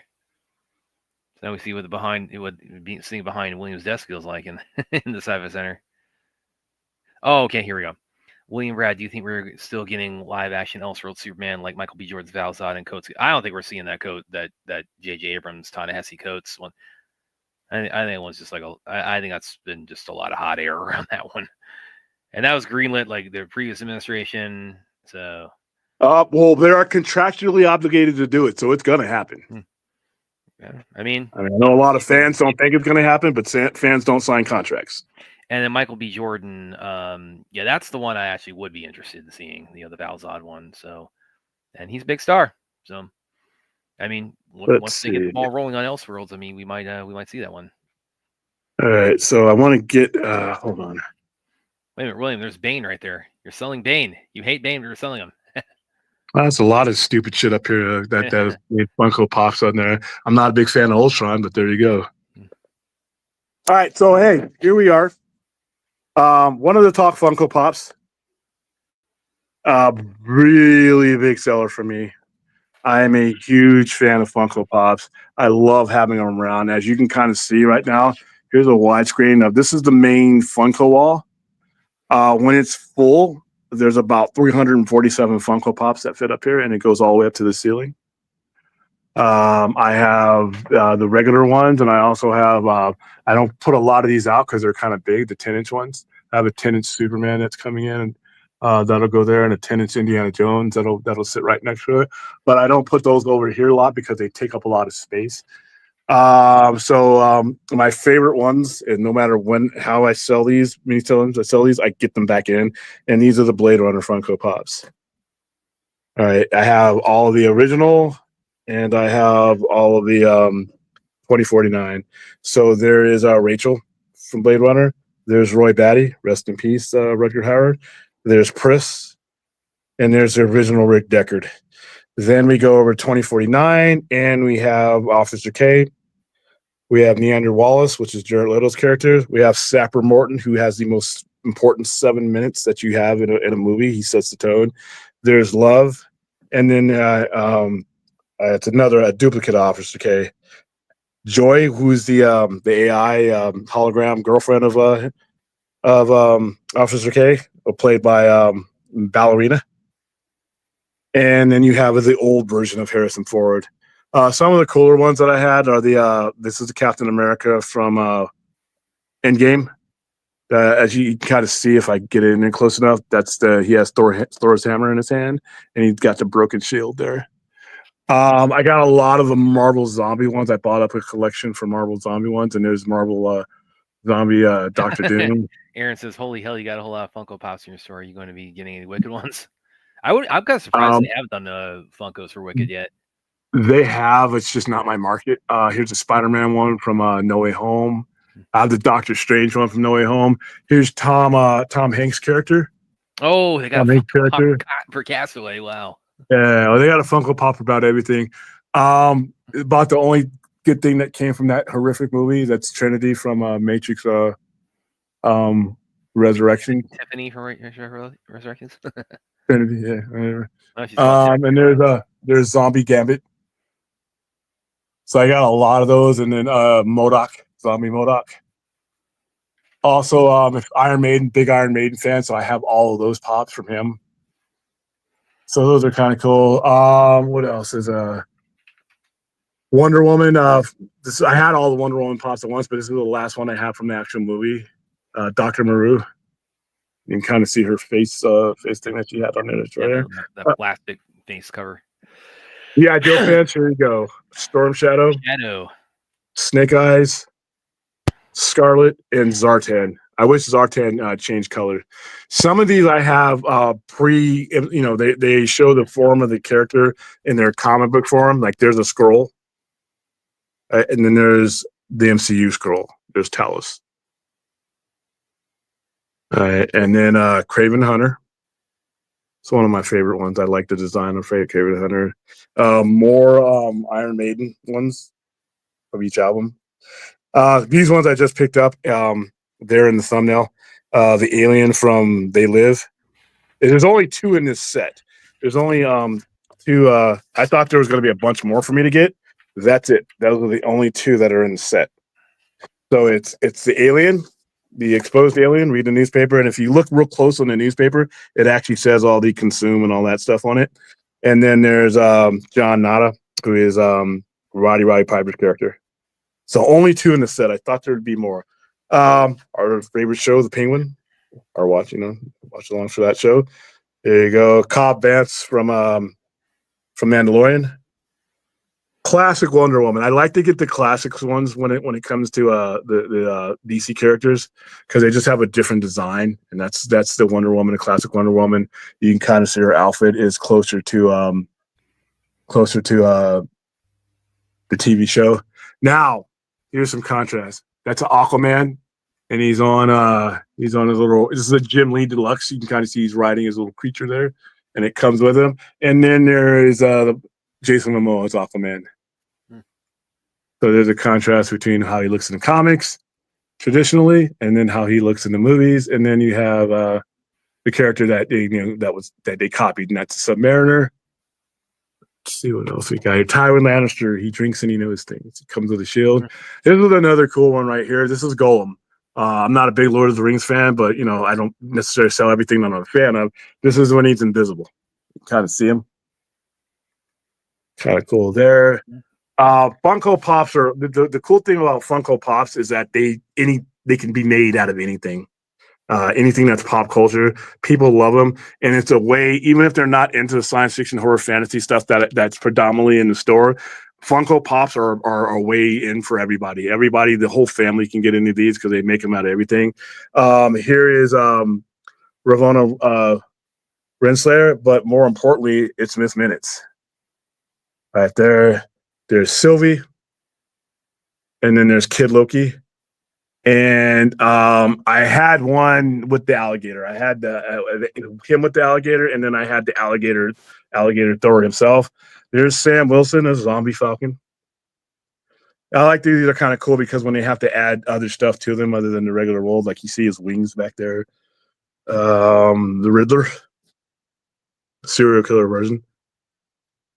Like I said, big Megadeth fan, so big Battlehead, that's their logo. Here at My Hero Academia, I got these requested in. People wanted that, and I have some more anime ones coming in. Those do well. That was one of the few things anime that I have that will outsell some of my regular stuff. Those, but yeah, they cover everything. Here's one near and dear to your heart. There's Thanos on the not Thanos. Ooh, wow, not the copy. I'm sorry. Darkseid on his throne. And I don't know if you can hear me. And this is I have all these. I just don't have them in the store. This is all the Zack Snyder Justice League ones. They came with Decide. You could get Darkseid on the throne, or you could get Darkseid just with his spear, and then Diana Prince. These are the only ones I was able to get when I got Go them. back in front of it real quick. No, they show the front of it. Oh, actually, I can see it right there. Yeah, on the back. Yeah, it's got the title there too for this movie that didn't exist, that we were told didn't exist 6 years ago. Oh, how times Stop dredging up. Oh, I can hold a grudge like nobody in the world. I can't. Movie that I really love. I actually got this one they have in the store. I don't really care if anybody ever buys it. Atomic Blonde. Oh yeah. And I don't recall. They only had her. They only made her. They didn't make him. Well, everybody else in the movie dies anyway. Yeah, or gets beaten within an inch of their lives. Speaking of Captain Maria Rambeau, she's another Captain Marvel that obviously you see her become Captain Marvel. This is the Predator, but it's from that shitty movie. This Funko Pop is cool. Any Predator pops I can get are cool because they always do well. But that movie sucked. Huh? Is that Predator Iron Man suit from the end? It might be. Yeah, that movie was bad. It was bad. Yeah, they actually had some in the Predator dog, and then oh my god, they actually had some cool Funkos for that. Like I said, even if the movie sucked, being a serial killer aficionado, there I go, Hannibal Lecter, Silence of the Lambs. Once again, this is a single one. Now, when you have the Funko Pops, the coolest thing about the packages, obviously, there's the movie poster, and it always gives you the side view of the cartoon view of it, and then there's your actual view, and then you can scan them. Most Funko Pops, you can scan them into and they have the database that gives you the suggested price of them. Polka Dot Man. Like I said, James Gunn made me care whether he lived or died right up till he died. Okay. Then there's Shazam. Matches the shirt, even though they use the gold logo here. Professor X in his wheelchair and with Cerebo. His eyes, Shazam's his eyes are yellow there. He must be like mid-transformation. They glow in the dark too. Oh, awesome. Yeah, they glow in the dark. So there's Professor X. This is one of the cooler ones. He's got his wheelchair with the X on the side. The detail on that one is pretty cool. Let's see. Mary Marvel. And one of the Gamorrean fighters. Some of these are from like I said, I'm not big into My Hero Academia, but these are ones that came in the box when you order them. Captain Atom, one of the lamer characters. This is when you start. This is one of those JLI characters, and I'm like, oh, okay, time to stop collecting. U.S. Agent. This is the U.S. Agent from Falcon and Winter Soldier. I love this one. I like this character.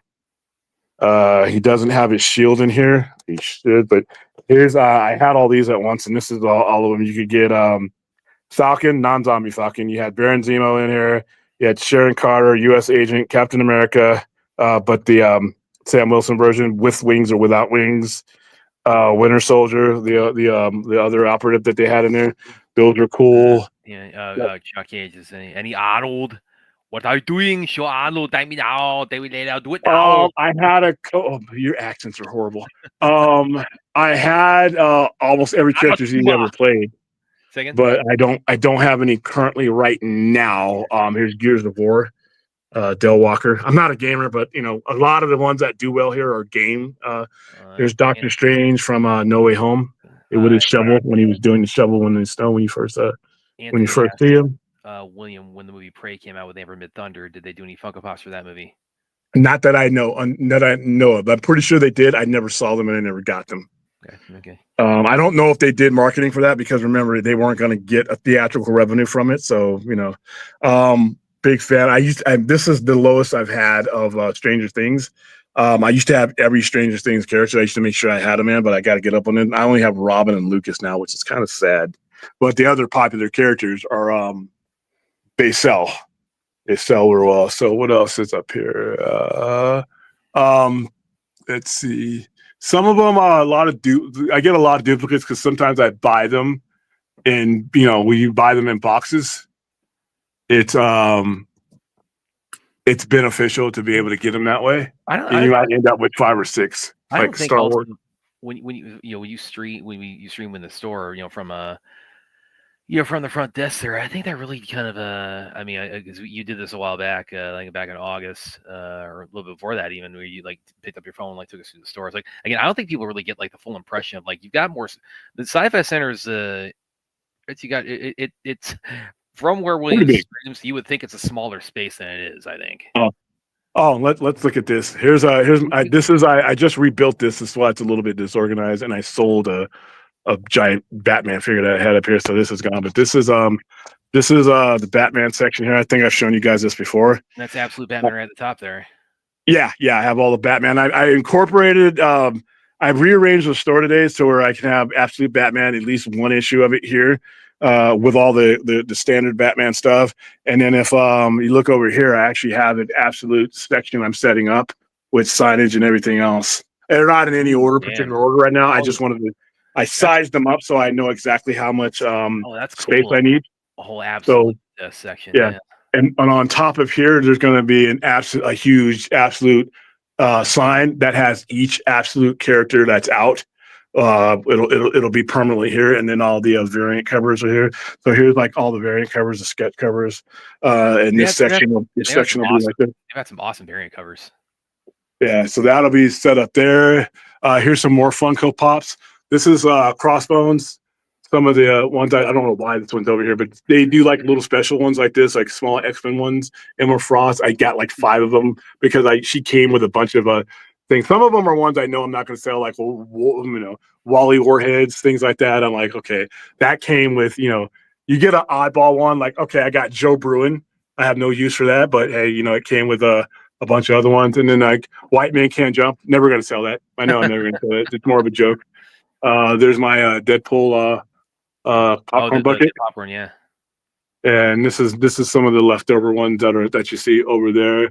The as seen on TV section's also under some type of construction, but this is like so all the stuff, and you can kind of see there. Oh yeah, and that's Ben Affleck Batman there, and some from so the sign I had the sign made, vinyl sign. So basically, here's what you can see.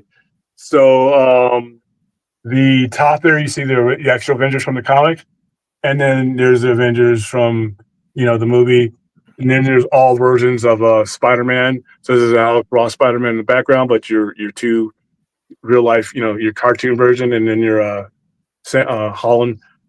Same thing with if you look at the top there, I'm not clear, you can see it. There's the Superman and Ben Affleck's Batman, but it's all Zod. If you look from left to right, they're all Zod. Comics, Aaron Sam, Michael Shannon. Yeah, and then Loki, top there, Loki, Sylvie, and then Flash. This is the part that I'm working on right now. This is where all the collected stuff goes, like the miniseries that are issues 1 through 4. I'm working on a Blade Runner section. This has got to be lit. I got to drop the lights in here, but these are all the Titan Comics Blade Runner that's going to go out. So this section right here will exclusively for Blade Runner. So you can kind of see like I said, none of it's in an order right now because when you're building shelves, I build all my shelves. All this is built by me. So I have to put them up there for reference to know how much space I have. So once I know I can fit, 10 comics across the board, then I can go ahead and put them all in the order that they'll be in. But then this is all the memorabilia from movies goes. These are the cups. These are the these are from all right. This is Captain America. These are the cups that came from Captain America when the movie came out. These are the original cups that came out in 2012. 2012. Yeah. That one's from Iron Man 2. That one looks like it's from the Green Hornet, actually. It is from the Green Hornet. That is the Green Hornet. That is a Green Hornet. They did a promo. And things like this. This is a piggy bank. That's Hellboy. So all that stuff goes here. And then, like I said, this is my bat signal. I love that one. That's my favorite one of these popcorn buckets they've done, because again, it's a fully functioning bat signal. Yeah, and I think I've shown you guys before when you aim it up to there, it actually shows a bat symbol on there. This is the area, like I said, I'm still rebuilding from the floods that we had. It looks like because last time you took us through here, I mean, it wasn't like Yeah. horrible It water was damage, just, it was but kind of destroyed. Yeah. you could see Um, there was some effect, but it looks like you cleaned that up pretty yeah. well here. Yeah, this is the Star Trek section I'm rearranging. These are all the Star Trek novels. At one point, I had pretty much every novel that came about, but we sell a lot of novels. So this section right here is completely empty. One person came in one day and bought 150 novels. Wow. Here's the other Star Trek. Probably closed other early Star that Trek day. section. Oh no, I continued to sell. Star Trek Barbie dolls, things like that. There's Captain Kirk. I had an Uhura, but the Uhura sold. But there's Spock. This is the Reliant from Star Trek 2 Wrath of Khan. And this right here, I'm gonna back up so you can see this is an actual size movie poster of Star Trek Wrath of Khan. I actually have one for First Contact. Were those the ones that were like put out in theaters like when those movies were out? Yeah, but it's not original. They're facsimiles. But that's what I mean. Is like This is what it looked like. Yeah, when you went to the movies, that's the exact one it looked like. These are I sold my Enterprise E right here today, but this is the Enterprise A. I have a lot of these schematics for Enterprises, ships and things like that, but they sell real well, so I got to get them framed. What else is this is a Star Wars section, but it's pretty much a reg. And then the variant wall, I have what's called variant walls. These are all variant walls.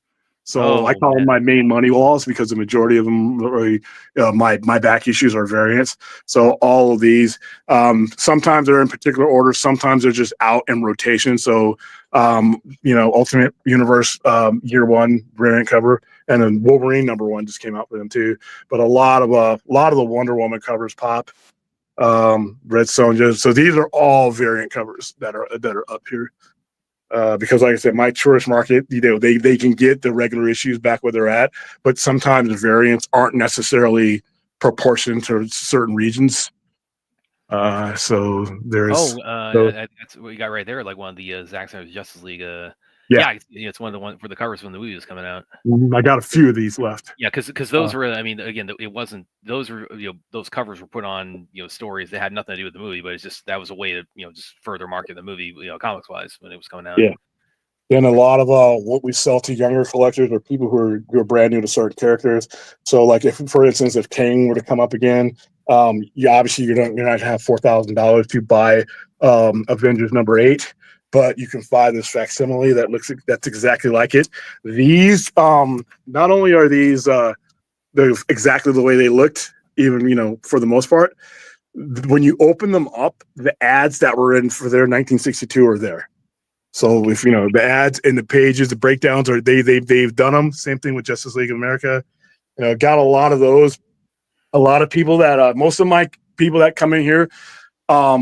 They are not comic book people, but they know the comic book characters. So that's a good way we get them in. We said most of your clientele is also from out of town too. Yeah, tourism. Yeah. So, and like I said, a lot of them are going to know. Here's the Superman section. This is another one that I built. I had it built the way I thought I wanted it. Then I changed my mind. I do that a lot. Right here, you can't see it, but when you look up here, there's going to be a Daily Planet here. Oh, okay. Right, kind of like the same way the bat signals over there. The Daily Planet will be like right there. That'd be a good bucket for them to do, is the Daily Planet Club. Yeah. If I hope they do, I hope it spins. But that's going to go here. Here's all your Superman titles. I'm making room for Absolute Superman, just one issue, because I want everybody to go over. And there's also where you saw me standing. There's an Ultimate section too for the Ultimate Universe. Mm-hmm. This one I had to tear down last week because this is part of the. When we had to fix the wiring, we had to go up here. We had to take everything off of here. This is a DC Black Label section. There's actually a sign here that's not up. That's a huge Black Label sign. So, it is a warning, an age warning. So, so I don't want your 8-year-old or your 9-year-old looking at Joker and Harleen because there's pretty some graphic stuff. But this is all. And when I have all the shelves up, the oversized stuff is on one shelf, and then all that, 3 Jokers. I have a lot more, but this is just, I have to put the shelves back up. And this is one of the sections I'm going to probably be building on for quite a while because I'm adding more to it. This is a Spider-Man section. I placed everything where I think I want it to look, but once again, there's your variants up there. Very cool. There's me, a Spider-Man, hanging from upside down from when we did No Way Home. and Oh, then for all your the No Way Spider-Man. Home promo. When you said That you was see it? when we rented out the theater for No Way. That's what when you went to go see at No Way Home. I was actually up on the screen, kind of like you saw with Nosferatu. Okay. I did it. Whenever I do those, I do a caricature of myself. But this section, I wish we had been streaming back when that came out because we would have had so much fun breaking that down. yeah. So I'm gonna break everything down. So I'll have the Miles Morales stuff, the Peter Parker stuff, all the add-on titles are all there. I keep a certain amount of back issues up here. I try not to keep too many back issues at all because, like I said, it's not unless it's a variant. My customers have that. They have that store. I'm gonna add some more shelves here for some more Spider-Man. I want to make it so that I don't have any boxes. I don't like personally having boxes. Here's another. Here's the other variant wall from right there. So most of the stuff. This is most of the stuff that you guys couldn't get to see. Yeah. Like I said, there's a little Batman section here. Yeah. Batman. Kind of a odd question too, because how much you take us through this side center here. What are usually like in a typical day? What's usually kind of your peak business hours? Okay, during the summer from 8 p.m. to like 1 a.m. Okay. Because it's so hot. During times like this, it all depends on what's going on. So when CES or a certain type of convention is in, because we're right down the street from the convention center, the peak could happen usually, right after 5 or 6 o'clock. I have pretty much unorthodox traffic because a lot of the people, because I'm not near a neighborhood, I'm near like the downtownish area, and the strip is right over there. So people come to me after they're done, with their day or lunch break, something like that. So my peak time is really weird. On the weekends, it's later. It's generally later on in the evening because we host shows, we do live stuff. People know that we're open, then it's a safe bet to drive that far. These are all the black. I'm selling a lot of these. Usually these are full of black and white, but we have we sell the black and white. They're $5 for the blacks and the black frames and the $10 one for the heavier duty frames. It's still cheap though. Metropolis, the original Frankenstein, original motion picture from like way back in 1913. More Metropolis, Fritz Lang's M, Cabinet of Dr. Caligari, Phantom of the Opera. Big fan of the Lon Chaney. The Man Who Laughed. Yeah, big influence on the Joker. That Nosferatu, and then Dr. Jekyll and Mr. Hyde. I am neglecting. I got to get more buttons. This is my button wall. My button maker thing broke, so I got to get a new button maker. This is it. This is the button wall, and it's pathetic stage. Really? Yeah. That's the pathetic. Button wall. What is like top of the line look like? 600 buttons fit on here. Holy right shit. now there's maybe about 100 so, and I sold them, and I got to get back on the ball because, like I said, I got popular ones. Now if you see these ones, I get these made or I make them myself. So they're made out of things out of pop culture, either from my childhood or things that I think are cool, or things that I know that people think are cool. Like I'm a big Highlander fan, so there's Ramirez right there. You can kind of see him there. There's bat symbols everywhere. Different versions of. So right here's every now and then Ozymandias from the Watchmen movie, and then the Jeremy Irons version next door to him. I'm Gilligan's Island. Grew up at Gilligan's Island. All of them. I got them there. Yeah. Gilligan, the professor too, the millionaire, and you got it all like there. Yeah, Captain Pike. I at one point I had all the Captain Pikes on there, but a lot of times people will buy them. A lot of GI Joe stuff up here. Planet of the Apes, people buy them. They don't always buy them together, but I got all the Planet of the Apes there. You can't see them. Every version of the bat symbol is up here. I got the Dark Knight version up here. I have, the one from Neil Adams one, the one from the 1989 movie. A-Kid. Some of them are silly. Green Lantern, just emblems like this. I'll have people when they come in. A lot of times, this is what stops them. This is what stops them, and they'll spend. I had one person spend 40 minutes at this wall. I have all the doctors. Cool. Obviously, I'm big into Blade Runner once again. All my Blade Runner characters are there, and the badge from Deckard's badge from LAPD. I don't know if you can see it there. There you go. That's a badge. You can read it closely. So I have all those up there. This is the magnets. I have a lot of weird magnets. The Jack the Ripper magnet. What else is up here? These are the ones that are giveaways. These are the ones I gave away when we promoted Transformers one. So if anybody comes in, I just give them those if I know they're into Transformers. But a lot of weird ones. Game of Thrones. These are the ones we gave out when we host Game of Thrones screenings. You know, when that's back. Buffy covers everything. Death, time of your life, right there.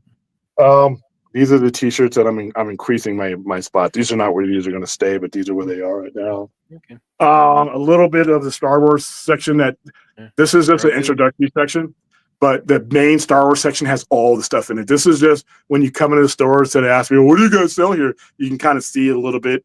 There's comics here, obviously. There's a little bit of everything that is throughout the store. So Grogu candy, Darth Vader candy. Yoda mug. These are the original glasses from 1977, by the way. Those are the 4 original ones that were done by Burger King. Star Wars Pez defenses, bitch. You need a Darth Vader. There you go. There's the Grogu. I don't think I can squeeze his head. There you go. Grogu became like, Yeah. Disney just struck gold with the popularity of Grogu, from merchandising. Yeah. Here's another part of the Star Wars section. I'm just using it for clutter right now because I've been working on stuff, getting it up off the ground.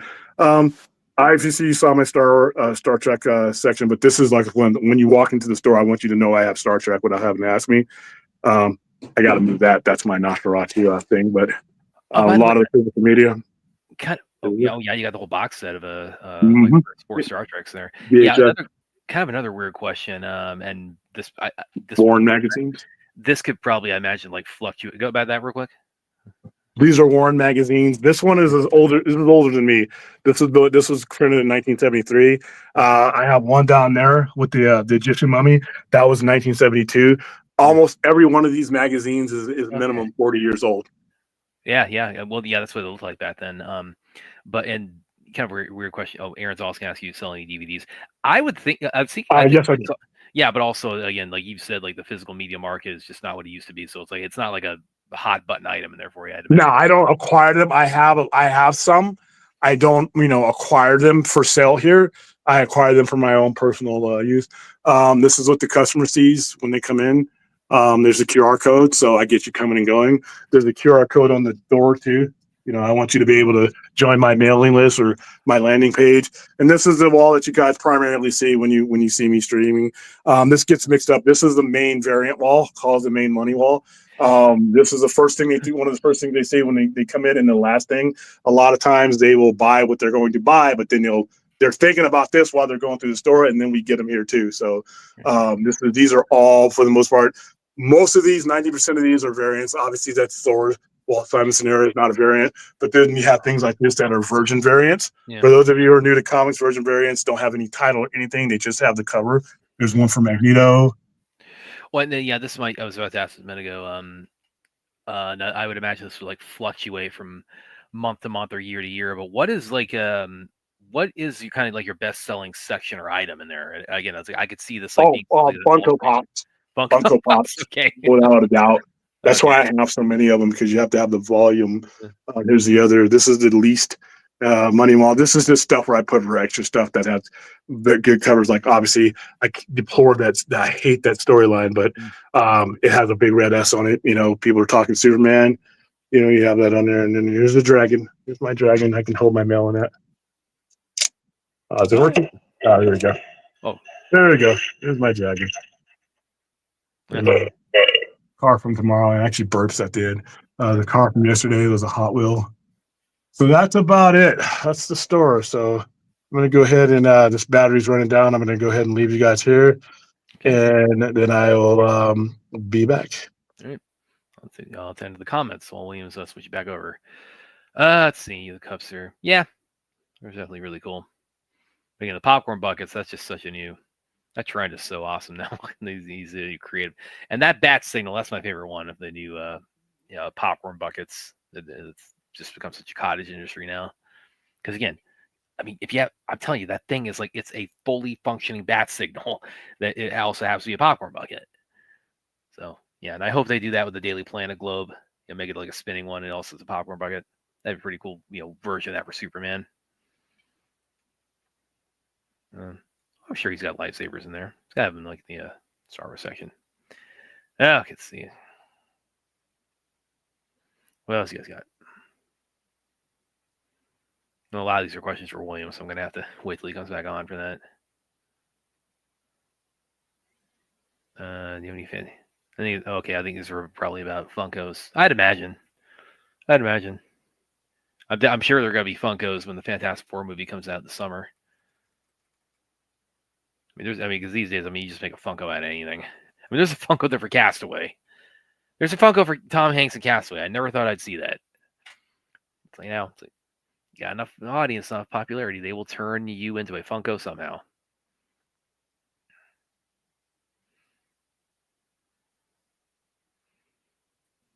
Okay, here's one again.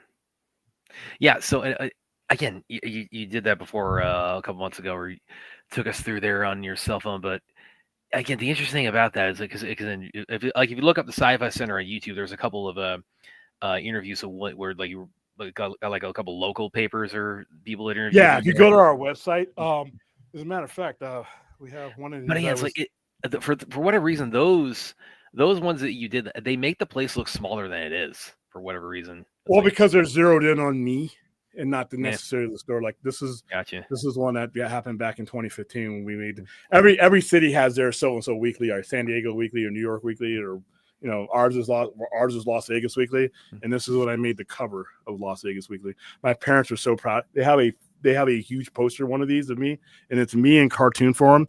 And if you go to sci-fi-center.com and click on it, you can actually click on that article, because I still have that artitle there. But yeah, I framed this, but they have a bigger framed one at the house, and I was handing. There's a couple on YouTube also where there's a guy with a camera, a guy or whatever comes into the Sci-Fi Center, just kind of going to take. But again, it wasn't like the whole kind of tour you just gave us. So it's like, well, there's one where Lloyd Kaufman's interviewing me. I think I've seen that one too. Yeah.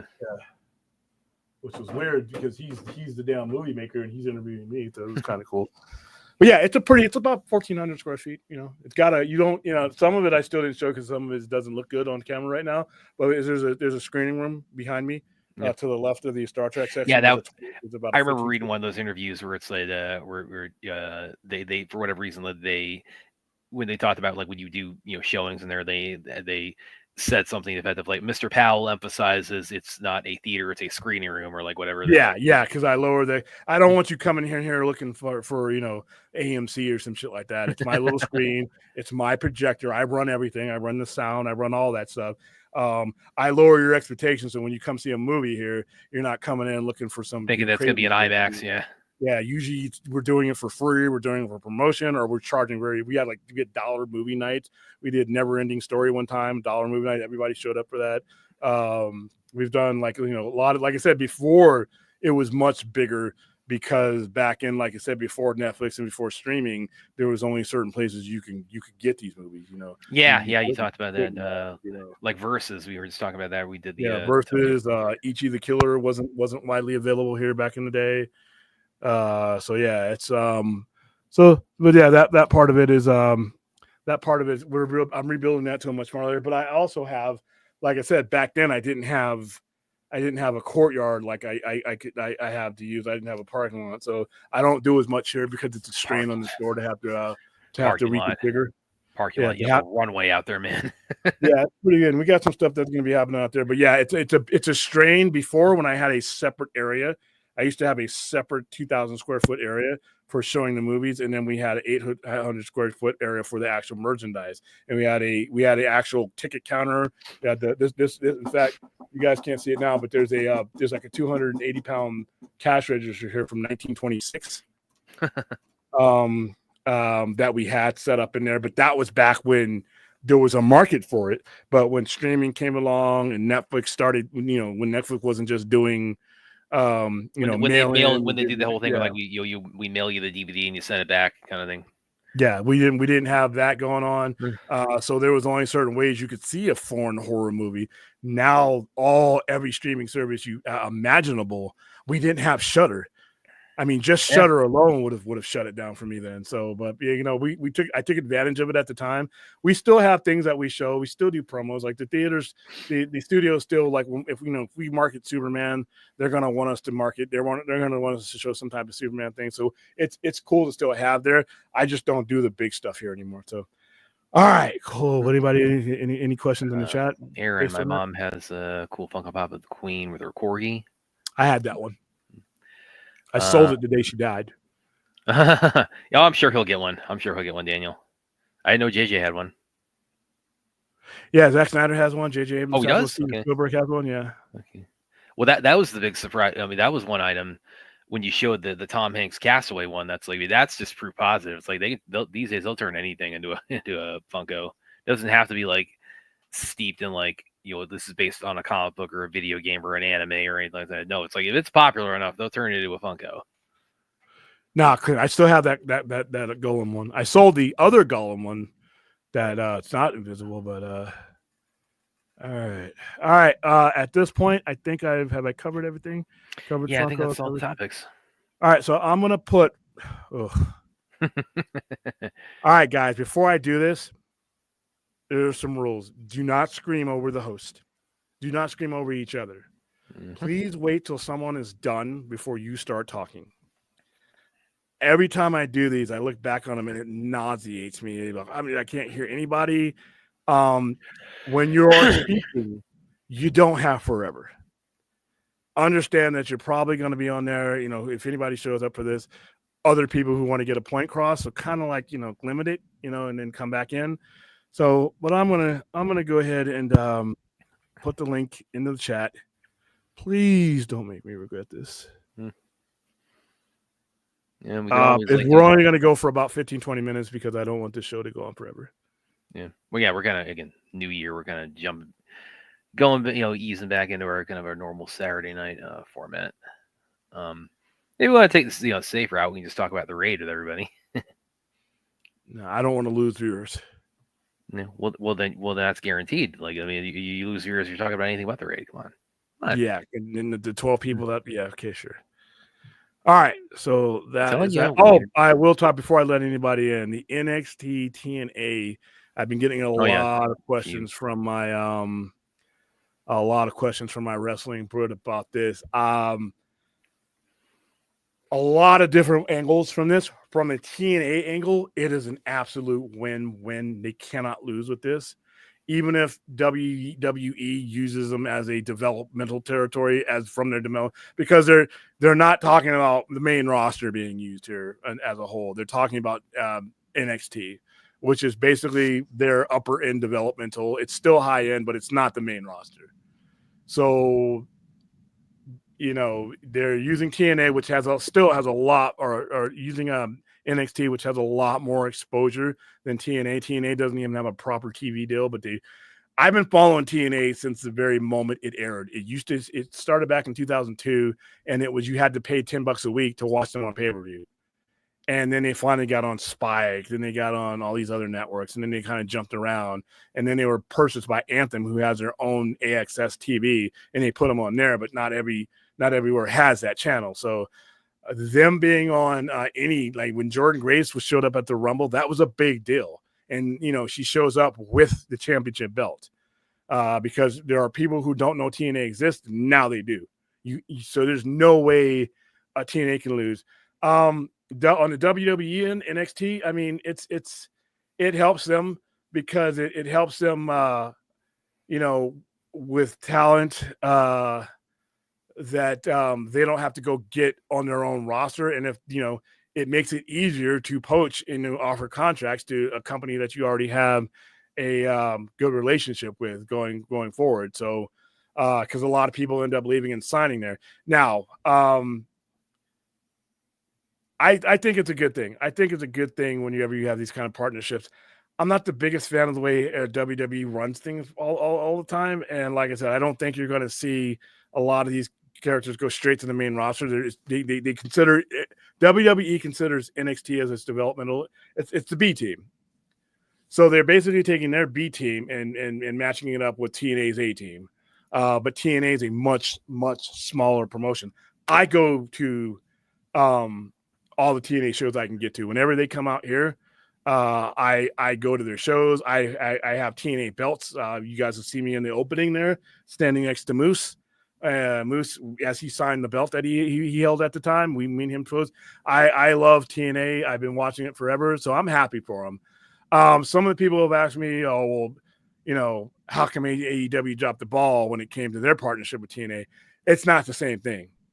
First of all, AEW did not have a B League. It did not have a developmental territory. They didn't even own Ring of Honor at the time, so they couldn't even match up something like that with them. Wrestling, they were only in the business for about 3 years when they did that with TNA, and they did send over Kenny Omega with the AEW title, and he won the Impact title at the time. It was called Impact still. There just wasn't enough there for TNA or AEW, in my opinion, to gain from. When you're talking about, you know, if there was an NXT type situation for AEW, I could see it, you know, benefiting, but there just wasn't enough talent to go around. And TNA did not have a lot of their stars weren't where they are now. I don't think Tony Khan necessarily dropped the ball in that. It was just, it didn't line up.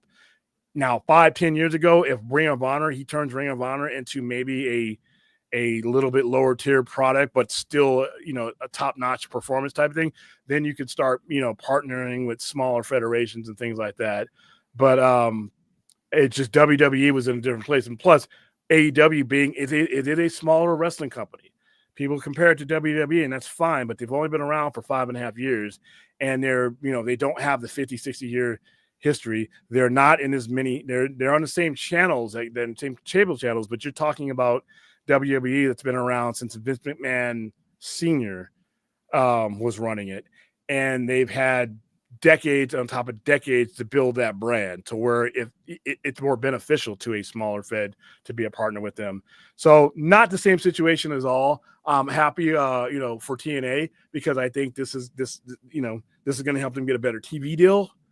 There are certain people I would love to see wrestle with them, but it also cuts AEW out of the deal, because now that they have an official partnership, then some of the people that went back and forth between TNA and AEW and New Japan, they won't be able to do that. But AEW still has CMLL, AAA, and they also have New Japan, and I enjoy the hell out of those promotions. So I think it's good for wrestling, to be honest with you. I don't think anybody is hurt by this at all. So there's my 2 cents on the TNA NXT. Andy is a partnership with NG,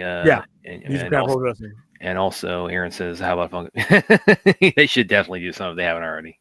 I don't think they have any, but you can look. They definitely should. Come on. Whoever makes the Funko, guys, let's do it. I would have to know what your question was. What was your question, Chappie? We just put the link in the chat. You know, people got questions. I mean, we're going to be sticking around for a little longer. So, William, does TNA have an app? Yes, they do. TNA Plus is the app. Yeah, I think it's great for everybody around. All right, what was your question, Chappie? I'm going to scroll back up. Oh, here it is. Here we go. I got it. Oh, you hit it on the same time I did. Damn it.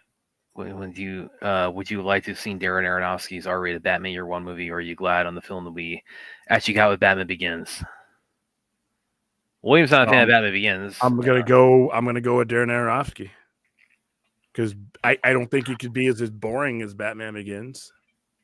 I hope it's not as boring as Batman Begins. I hope there's some pace to it. I hope if you were going to do a Ra's al Ghul, he would actually do Ra's al Ghul instead of Liam Neeson just playing somebody's grandfather. So, is there an official Funko Pop website? Yeah, I would think there is. In fact, here it is. Love to see. Oh yeah, I bet he'd do a great one. What's that? Of Robert Eggers doing a Batman movie. Yeah, he probably would kill it with a Batman movie. Kind of be weird.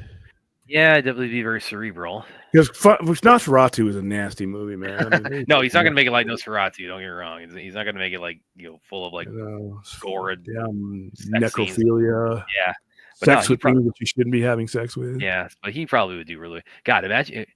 I mean, another, you know, dream maybe in this, you know, scenario. So many fans are pushing for. Like, imagine if he actually like got handed the Batfleck script and he and Affleck said, "Yeah, let's go for it." I bet he probably think that's never going to happen, but he probably, you know, he could do a pretty good Batman. I think he could. And he's coming up though. He's the Lighthouse I enjoyed. quite a lot. That's probably like Lighthouse is weird. Yeah. Well, well, it's also A24. I mean, everything they make is weird.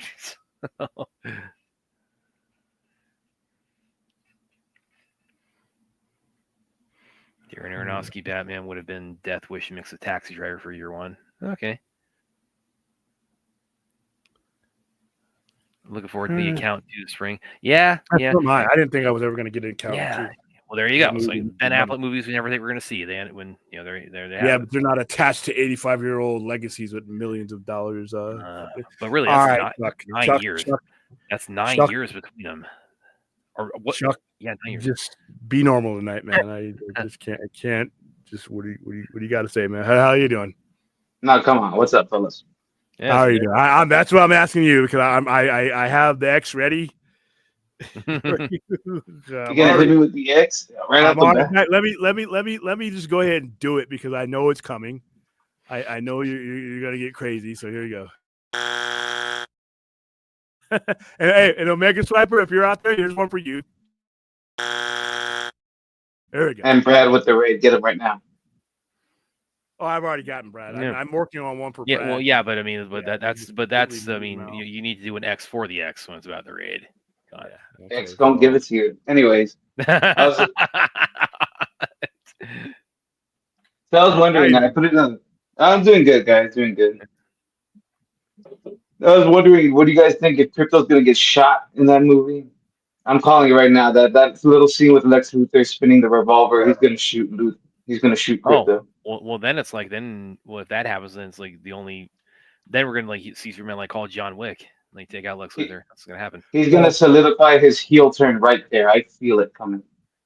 But it's not gonna hurt him. He's unless I think he's shooting. I think he's gonna shoot that kryptonite bullet at Superman. That's what I'm saying. I think it's gonna be a Crypto. Oh man, people will riot, man, because they love that little dog already. All the animal lovers are gonna burn down the place. Like, what the hell? And also, wouldn't have AEW benefited from making TNA its developmental? No, but there wasn't. It wasn't owned by them. See, WWE owns NXT, so them using that as developmental to partner up with a smaller Fed is different than what TNA. TNA did not have a developmental territory, and TNA wasn't for sale. They still aren't for sale. They've been offered money for TNA. That's why everybody's like, well, WWE is going to buy TNA. TNA, Anthem doesn't Ed Northam, they don't want to sell TNA. I was going to say, they probably will. I heard something about the X Division being retired. They'll probably buy that too. No, that's Moose. That's Moose's gimmick. He's the current X Division champion, and he's disrespecting the X Division, saying it doesn't fit, so he's going to retire it on tomorrow night on Genesis, but I'll be watching that pay-per-view. Since I don't have any NFC games to watch, I'll be watching TNA Genesis tomorrow, and there's supposed to be a heavy WWE or NXT presence there tomorrow. So they've already branded it, by the way. When you look at Genesis tomorrow, it actually has NXT the logo on it now. But I don't think the people who run Anthem Sports want to sell TNA right now. So it's not for sale. So I think that's why you have this partnership. Okay. All right, but it's a slow news night, I guess. A lot of our regulars must have gone to bed. So this is probably okay. Azteca, DC Elseworlds, why not? Snyder's Dark Knight Returns adaptation that could work. Guillermo del Toro Swamp Thing. Well, who's doing? I don't think you're going to see it. I don't think Swamp Thing garners enough revenue to have two of them. You're going to get James Mangold's one. I think he's the one who's doing it. So I don't see Guillermo del Toro. He was attached initially to Justice League Dark. Yeah, which was a dead on arrival project. People think they actually had a chance of being made. I'm like, okay, did you wait up Christmas Eve with cookies and milk for Santa? Nothing's wrong with that. Yeah, but that's about as you have your odds of that movie being made at the time people thought it was going to be made are the same as Santa visiting you, even as a grown-ass man or a child. Doesn't matter. Those are your odds. He would do a good Swamp Thing, though. Huh? Yeah, I agree. He would do a really good Swamp Thing. He would be good at any monster movie, but they've already got James Mangold on that one. God, that series getting canceled really broke my heart when it did, because that show is so good. Yeah, I mean, you just didn't have all your ducks in order when they did that. That's all. I mean, they didn't have a backup plan to fund it when when they lost half of their tax breaks and it was no longer profitable to make. There was no That way. whole DC app wasn't on fire though. There was no advertisement or nothing for it. I found out about it during the pandemic. DC Universe, Oh. yeah. Well, I got it. I was at day one with it. Successful though. The problem is it was successful as long as you kept it within a certain cost. Once something like Swamp Thing ballooned, it wasn't worth. You couldn't have it on that app. You couldn't have it on your channel at all. Well, and also once they had HBO Max also coming up at the time, so kind of from their perspective, it made sense to kind of consolidate all of their. That's exactly what they did, because when DC Universe, DC Infinite, whatever it was called, when it came out, there was no HBO Max. HBO Max was like years afterwards as far as development goes. The DC app was done, like, I mean, literally years before that, before it actually launched. So yeah, if HBO Max kind of made it redundant. So I was all right with that. I mean, because the best shows that were on there that I was watching came over. The only two shows that they had that were still running came over to HBO Max, and they finished them. So I was happy there. But yeah, Swamp Thing, once they lost their little tax break, it just showed wasn't cost effective. They and when you're on a streaming or a service like that, it's not like the CW where you can just throw money or whatever money you have and nobody watch it. You have to actually have one person. You actually have people watching it on a subscription service like that in order to be able to justify spending another $40 million when you just lost your $40 million tax break. So all I remember was watching the first episode of Titans, and I was like, I'm done. All I had to see was episode one. That show, man. I love that show. It's a guilty pleasure. I know a lot of people hate it, but I enjoyed it. I'm glad it got as much. I never thought that show was going to get as much time as it did, and I never thought they were going to increase the budget the last 2 years of that show. I thought they were going to cheapen the shit and be like, you know what, let's just no, they actually added money to the budget. I mean, and the costuming and stuff like that. And same thing with Doom Patrol. Doom Patrol got a budget increase from its first season to its remaining season. That's how they felt about the show, because the show did have people watching it, and they could measure those people. Like I said, you don't get 2 more years of Titan. Actually, no, you didn't get the 3 years that aired on the non-Infinite Universe, and the same thing with Doom Patrol if nobody's watching. So, not for a streaming app. Batman, to be honest with you, I would like to see Batman done in a forensic style First 48 type of thing. But everything else that I'd want to see out of the series is actually happening, so I'm good there.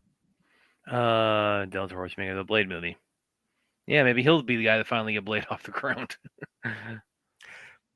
It would be purposeless for him doing it, because it doesn't fit in Marvel's Cinematic Universe's plan. That's why it's not happening. If they wanted it to happen, it would happen already. They don't want it. And be honest with you, that's the right decision, because why? If you're not, you have Doctor Strange 3 coming up. That's where he needs to be. They're really, be honest with you, in the modern MCU, should have never been a Blade Runner movie. You think they just greenlit it just to get it out there, get a name out there? I think when you have a 2-time Academy Award winner or somebody of that ilk coming to you, you figure, let's acquire the talent, right? Let's get this guy in our envelope so he doesn't go anywhere else. Let's get this top tier talent under our umbrella, and we'll tell him what we need to tell him to keep him going. But like I said, when Kevin Feige does what he wants. If he wants something made, it gets made. And Blade hasn't been made. I don't get, and all the fanboy conspiracies, it's that simple.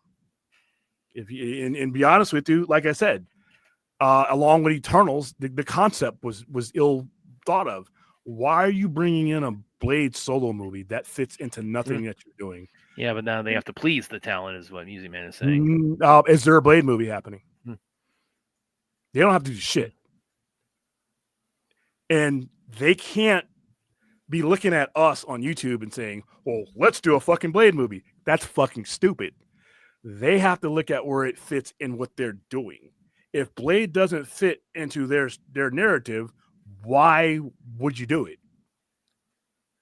Well, I think what Music Man is saying right there is that then don't tell him, when he comes to you, I want to do a Blade movie. That say, okay, let's do a Blade movie. Or you can tell him it'll happen on our time. That's what he should have told him. I'm not saying he was right the way that they handled it. I would have told him, nah. Funny you should mention this to Music Man, because I just I'm going to share one I had go up today on comicbook.com. But a little bit it's related to this topic. But no, what do you think of that rumor of Sinners was actually supposed to be the Blade script? That since it was a period piece and. No, they're not moving an inch with Blade until it fits in what they're doing. No, I'm saying that they thought that that's what eventually became Sinners was the script that they had in line. Yeah, that's not true. So I just had this go live today on combo.com. Just forget Blade. Okay. Marvel needs to finally bring Shang-Chi off the bench, which I mean they had. Why? Because they had him. He's actually had a movie. So does another movie is another movie justified in the narrative that they're telling? Well, they seem to think so. I mean, they tease plenty at the end of that. Okay, but is there? They've had directors attached. They've had. You have a date for this movie. Well, I mean, I think they did date. Let me look up see if they had a date for it. They probably just moved it around. And if it does happen, it's gonna happen when they need it to happen.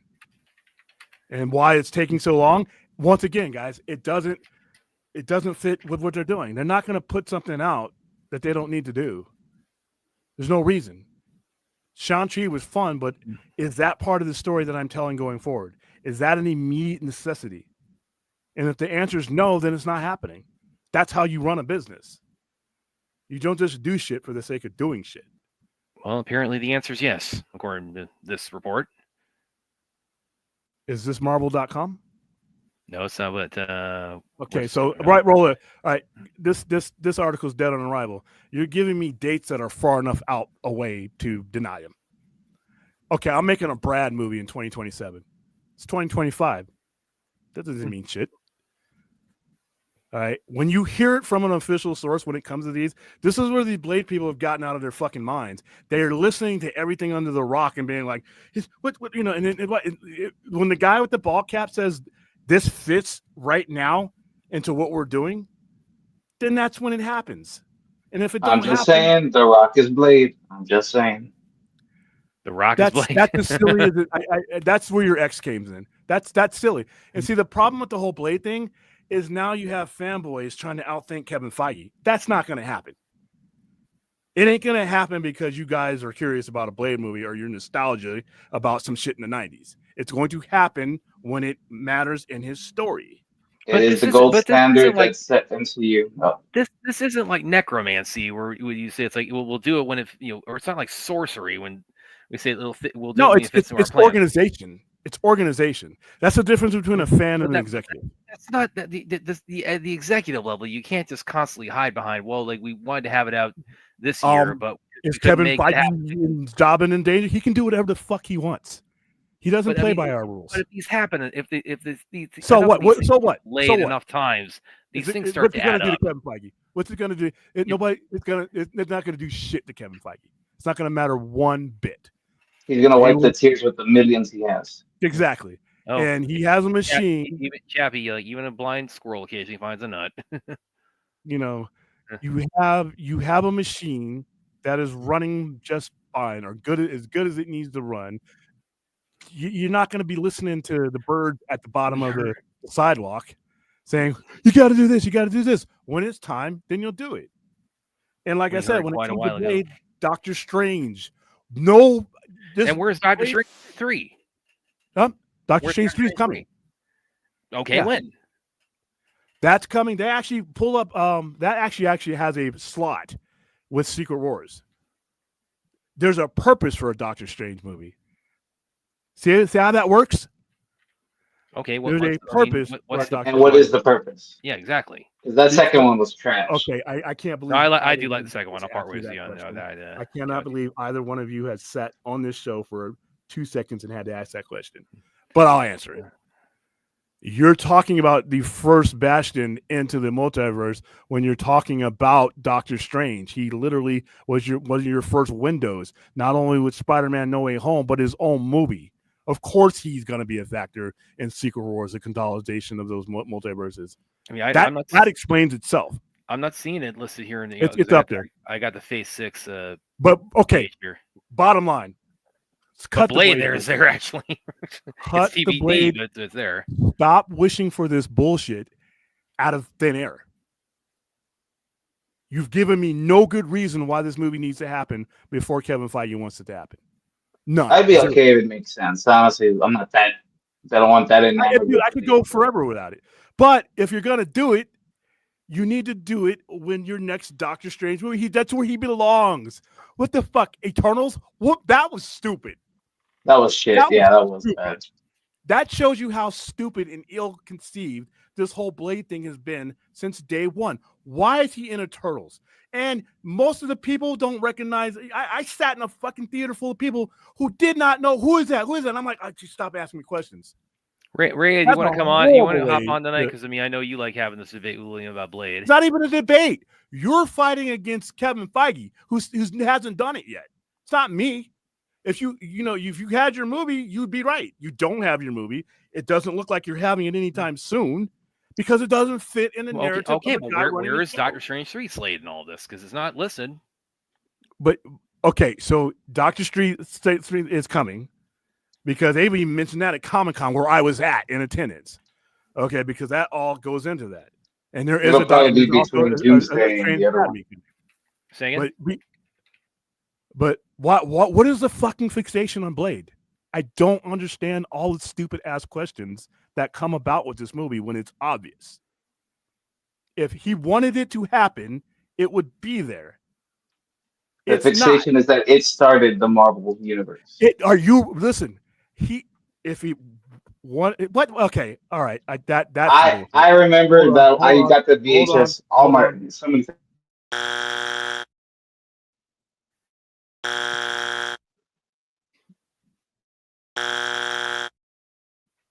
I wish I had an infinite one for that, Cage.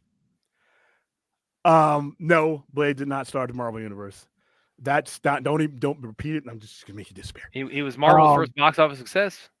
Okay, both of you are full of shit. But we're gonna go on. We're gonna go on to the actual Marvel Comics reality. Success. We're going to go on to reality now. You guys have a fixation of a movie that is not happening by no accident. You can't wish some bullshit into existence if it don't fit. What was Blade the first movie based on a Marvel Comics character that was a box office success?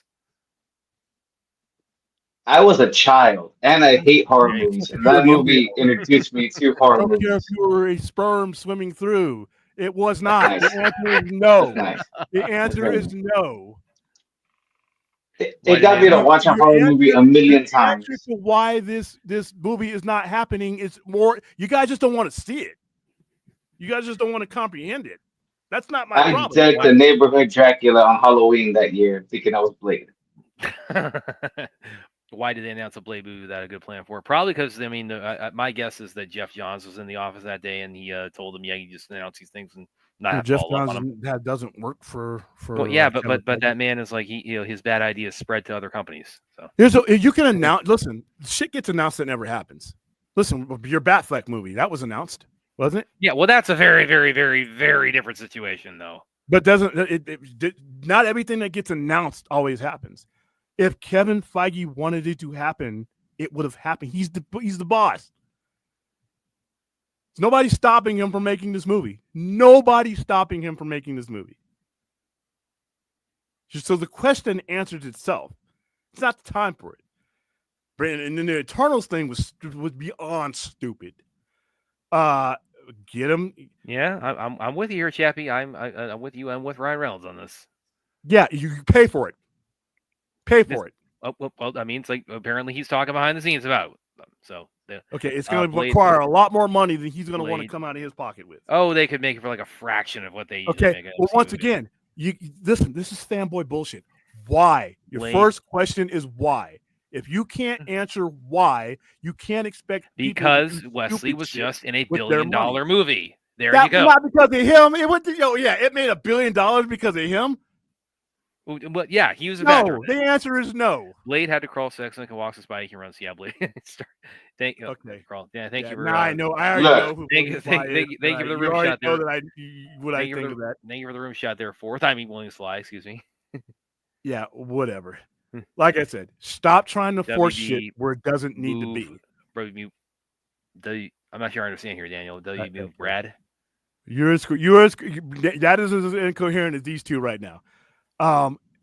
Doctor Strange 3 is happening. Assuming it happens because it's not dated.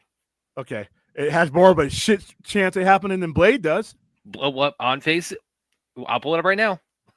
Yeah. I cannot believe. I think you're fucking with me. I hope you're fucking with me because you guys cannot be serious about this Blade shit. And Blade's listed here. Doctor Strange ain't. Okay. One of them. Who has 2 movies already in the MCU, and who has a fucking half-ass cameo? Well, I'll give you all the time half-ass you need. cameo in Deadpool Wolverine. Who has 2 full-blown movies and an appearance in another major movie and appearance and if in Kevin Avengers? Feige wanted the 3 to happen, it would happen. It's not like any of them were good. Okay, you're basically fucking with me right now, which is fine. You don't have a serious answer to this question. If Kevin Feige wanted Blade after all these years, where the fuck is it?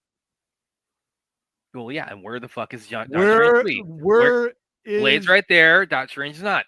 Where is which one's listed? Which you've one's not? had 2 Doctor Strange movies in the time that we've come along with this Blade fantasy. Yeah, don't try to rationalize with yourself. Where's Doctor Strange there? Where's it at? Where's the Blade movie at? Blade is. Where's the I don't fuck every. Exactly. You don't have an answer. No, you that don't was have that an was. answer. I'm flipping. Because it was just because something was announced and it was a bad idea years ago. Guess what? People get smarter. You review shit and be like, "Yeah, that's not going to work." And guess what? And it doesn't happen. This is where Doctor Strange 3 should be. And I just wrote an article saying, "Hey, do Shang-Chi 2 before you do Blade." But I mean, again, where's our date on Doctor Strange 3? You're not. But okay. Oh, we just lost. I guess it. Wow. My Jeff Johns reference to announcing a movie that's never going to hit. Well, again, once again, Kevin Feige does what he wants, and he doesn't do what he doesn't want to do, especially when he's in full control of the company now. He doesn't have Chapek over his shoulder. So the fact that under those circumstances, Blade hasn't happened yet tells you what you don't want to hear. I agree, Daniel. William snapping. No, it's fucking ignorant. It's like you guys act like this is not happening by some kind of witchcraft or spell. Okay, but where's our date for Doctor Strange 3? Oh, we're getting shut back. If Kevin Feige wanted that to happen, it'd happen by now too. If that's the reasoning. Okay, you have no case. I'm just saying, opening scene, Gloria Gaynor, I will survive, chopping up a bunch of vampires. That's money right there. Take my money. Oh, you have to spin. Nah, pulling some shit out of our fanboy asses ain't shit. Who was the guy? What was that guy's name? Who was the showrunner for X-Men '97? That kind of got into trouble. Got fired, and whose name I don't even want to ever bring up on. Bo DeMaio. Yeah, he had an idea for this. The last time we need to hear about that. No, guy. But he had a pitch for this. I think he was attached. He had a pitch for a lot of things too. That's what got. No, but this is again. This shows you why it's like this is not as hard to crack as they make it sound. His pitch was okay.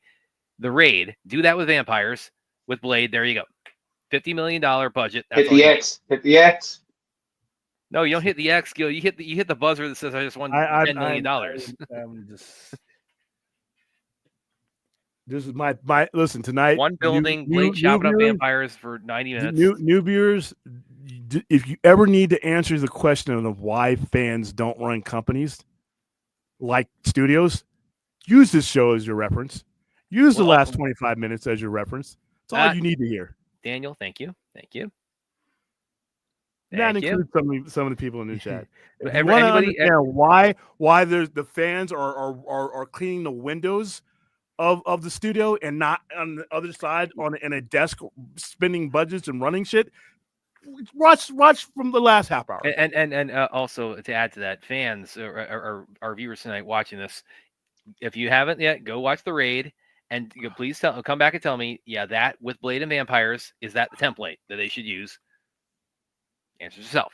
A fan saying somebody. I'm a fan.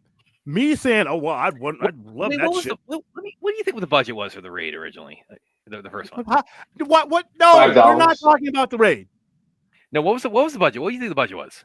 I don't care. The budget was $1.1 million. Yeah, whoopie-doo. So there's your business cases where we spend like pennies to make this happen. Okay, so why don't you make it with the people who actually make the decision to make the raid? Where's it at? I'm pitching it again. Yeah, exactly. I should have had an X ready. I wish the X was quicker. No, you should have had putting in there now. We're putting a new one in there which has the green light that goes off whenever you get the question right. Because I just nailed that with the raid. Where's the raid? The raid is the answer to all of life's problems, everybody. Okay. You don't think those Twilight movies would have made $1 billion if they had some Blade in it? Just saying. All right, now you're trolling me on air. See, this whole thing, this last 20 minutes has been a troll. I might just have to edit this out because people will actually think you guys are serious. Yeah, yes, I did. Yeah, there you go. I just did. And you know what else, by the way? Here's another. No, he didn't. The fuck are you guys talking about? I did. He did not. He justified it in his own brain space. That's all he did. That's how little you have to spend to make it happen. So, and by the way, also, it's okay, but the people who actually, where the business justification actually matters, the people who make these movies, where's the Raid 3? The Batfleck script is like, again, you could spend that amount of money, and it would again, and that as your business case, this is not monopoly. This is real money. We have to spend practically nothing. This ain't fanboy money. This is real. You're talking about real just put people in a building with superheroes fighting them. Oh my goodness, this is why I should have ended this fucking show. Thank you. I should get this. Like, I want this. I'm gonna freeze frame this moment on the show and like have it like because that's the only place it's gonna matter is on our little screen on this show. It ain't gonna matter what the behind money me. Yes, he was Aaron. Yeah, I don't. Please don't bring that guy's name up on here. Because well, again, like I said, every once in a while, blind squirrel finds a nut, and that dude found. Yeah, but he's found a lot of other things that I don't want to say. Well, yeah, but I mean, you don't throw the baby out with the bathwater when somebody has a good idea. They did. Yeah, the company that paid him definitely did. Well, yeah, but maybe they should have indulged the idea, if not the person. Well, he needed to be fired. No, and he's making shit worse. No, we're not bringing this guy up. We're not bringing this guy up. I need to clean my show up. Oh, here's Blade was distributed by Warner Brothers. It was made by New Line. At the time, I don't think New Line was part of Warner Brothers, but yeah, I thought it was New Line separate. But Warner Brothers definitely was a distributor. William, on a scale of 1 to 10, how upset will you be with the Blade? Yeah, you did see. I don't care. And I don't listen. If it happens tomorrow, fine. I don't. One way or another, it doesn't matter to me. But in its absence, has seeped in bullshit. You know, it hasn't happened. We've been talking about this Blade ship for how many years now? Too long to come to the conclusion that if somebody at the top was really passionate about this and wanted it to happen in this time frame, it would already happen. Now, like I said, where it needs to happen, if the next time you see Benedict Cumberbatch again, you need to see Blade. Because that's where he traditionally should be. The way they've gone about this has been stupid. Don't bring him in until you're ready for him to be in the narrative that you're talking about. There's no place for him right now. They tried it with the Eternals, and I'm like, are you fucking kidding me? You're not even going to show his face. Oh, put that sword down. Whatever the fuck he said. I'm like, that may have been the worst MCU cameo. He said, "Put that thing down, or so help me." Something. I haven't seen Eternals since then, so I don't know. Nobody has. So you're going to put a character in Eternals that has nothing to do really with Eternals when you literally have a franchise in motion with Doctor Strange. You literally have the guy who he's had some of his most critical moments alongside of. He's already got 2 movies out. Put him. Yeah, and where's the third? Where's the third? It would happen if Kevin Feige wanted to happen, wouldn't it? That is happening. By the way, that same article that you brought that up should have had because they were both announced on the same day. Both the dates for Shang-Chi and them are being rumored because Shang-Chi's date is rumored That's flexi. That's not a that's Well, that's not a also the hard date. production date in that article that they're Yeah, but trying to even get. if I had a Doctor Strange 3, they announced that they were doing a Doctor Strange 3. We were at Comic-Con when they were talking about the movies that they were talking about. They don't have a date, but you're getting a Doctor Strange 3 because that's part of when the Russo brothers have been working with them on that one because that's part of Secret Wars. To try to deny that's coming, you can go ahead and do that all you want to. That's silly. But when you do it, regardless of when it happens, whether it's 2030, 2050, or 2026, when you do a Doctor Strange movie and you got Charlize Theron finally reprising that role, Yeah, and that bullshit credit scene too. But that's actually means she's coming back. She's playing that character, and that character, that's where. Yeah, but that end credit scene was so that made no sense. It was lame because you bought in an Academy Award winner for 2 seconds. But I was, if you would have came out with a movie sooner, I'd be all right. It was right before that, and I liked the movie overall. But like right before that, you had the part where he gets the third eye. The eye, that was dumb. I listened. And they scream it up at it does like the Evil Dead scream directly to the camera. Then it cuts the credits. Then we have the mid credits where the eye's gone and she shows up. Yeah, but she was hot in that outfit. But yeah, Doctor Strange 3. Blade. It's that, and if whenever you're ready for Doctor Strange 3 to happen or his next major appearance, so it doesn't even have to be a Doctor Strange 3 because he's he's basically an Avenger now, even though he never was. He's basically the damn Avengers resident wizard. So wherever you have Doctor Strange, that's any prominent role dealing with Secret Wars, that's where you have Blade. You can even, since you did bring him in the movie that made $1 billion that had nothing to do with him, you introduced him. You could actually bring in Snipes in there and introduce Mahershala Ali's character in a Doctor Strange movie or appearance like that. But we're not there yet.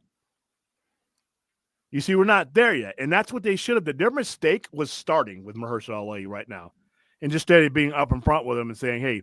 It's not in the cards right now. We'd love to do this, but it's not anytime soon. It's not in the card right now. And if he walks, he walks. If he's out hacking about that product and he walks, when you're ready to do it, you got all your ducks in a row and you're ready to bring in Blade. And then you call him up. Hey, you know what? We're ready to do Blade now. What do you think about doing it now? You don't know what he's going to say. But what you've done is you started with a movie that you were never going to make. And then you strung him along. And now you got the fanboys wanting to bring 60-year-old Wesley Snipes back as a prime, and it just gets dumber and dumber and dumber and dumber. But it's not. So, you just give it the raid budget, put vampires in the building, and have why would you them up for 2 hours? Why would you do that? If you're gonna do it right. You're not doing it right. You're not some indie dude. If you're going to do Blade, you need to bring it up to the standards of everything else you're doing. And that's doing it right.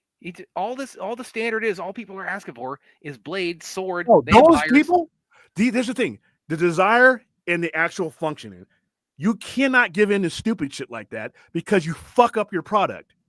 You are Kevin Feige. You know your standard. Those people don't change the standard. The people doing this shit establish the standard. The audience goes along with it, and if they don't like it, they don't pay. I think he's done a good job. Don't rush shit just because people are impatient. How many times has DC fucked up their product because, do it when you're ready. Do it when it works. Not because some fanboys like, where's Blade at? How come you just do this? How come I bring back this? How come you shut the fuck up with that? Hey, you're wanting somebody to do wheelbarrow million, even if you lowbar it, you're literally wasting money. If you're not going to do it right, you're wasting all the money. If you're going to cheapen it and not do it at the level of expectation that same audience wants, then don't do it at all. Do it when you're ready to spend the money on it or put it in a high-end situation. This is the point where Kevin Feige needs to listen to Kevin Feige and not fanboys. We're in our respective positions for a reason. All right, let the pros handle this, and when he's ready to put Blade on there, then that's when it happens. That's it. I don't know. I don't. Is that complicated? Is there a chart behind me with astrophysics and shit?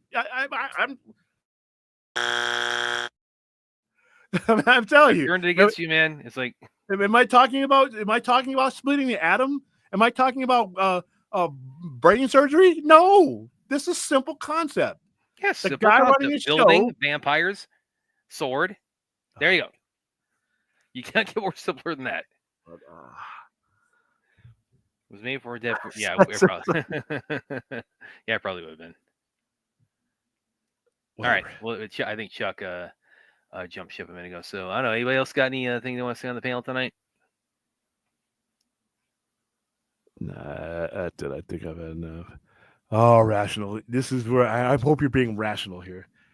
William, why aren't you saying they shouldn't do Blade, but you I were brought that up a fine minute with ago. doing it? No, I wasn't.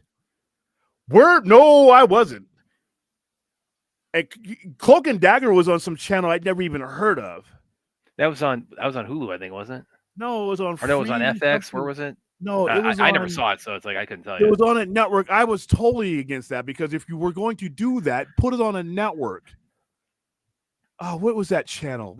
The fact that I can't even remember the channel. It was on a channel that and it was not even. It was like for kids type of channel. Channel. Hold on. What was that channel called? All right. Where did it air? Let's see. It only lasted 2 seasons, but no, I was not a big, what was that channel called?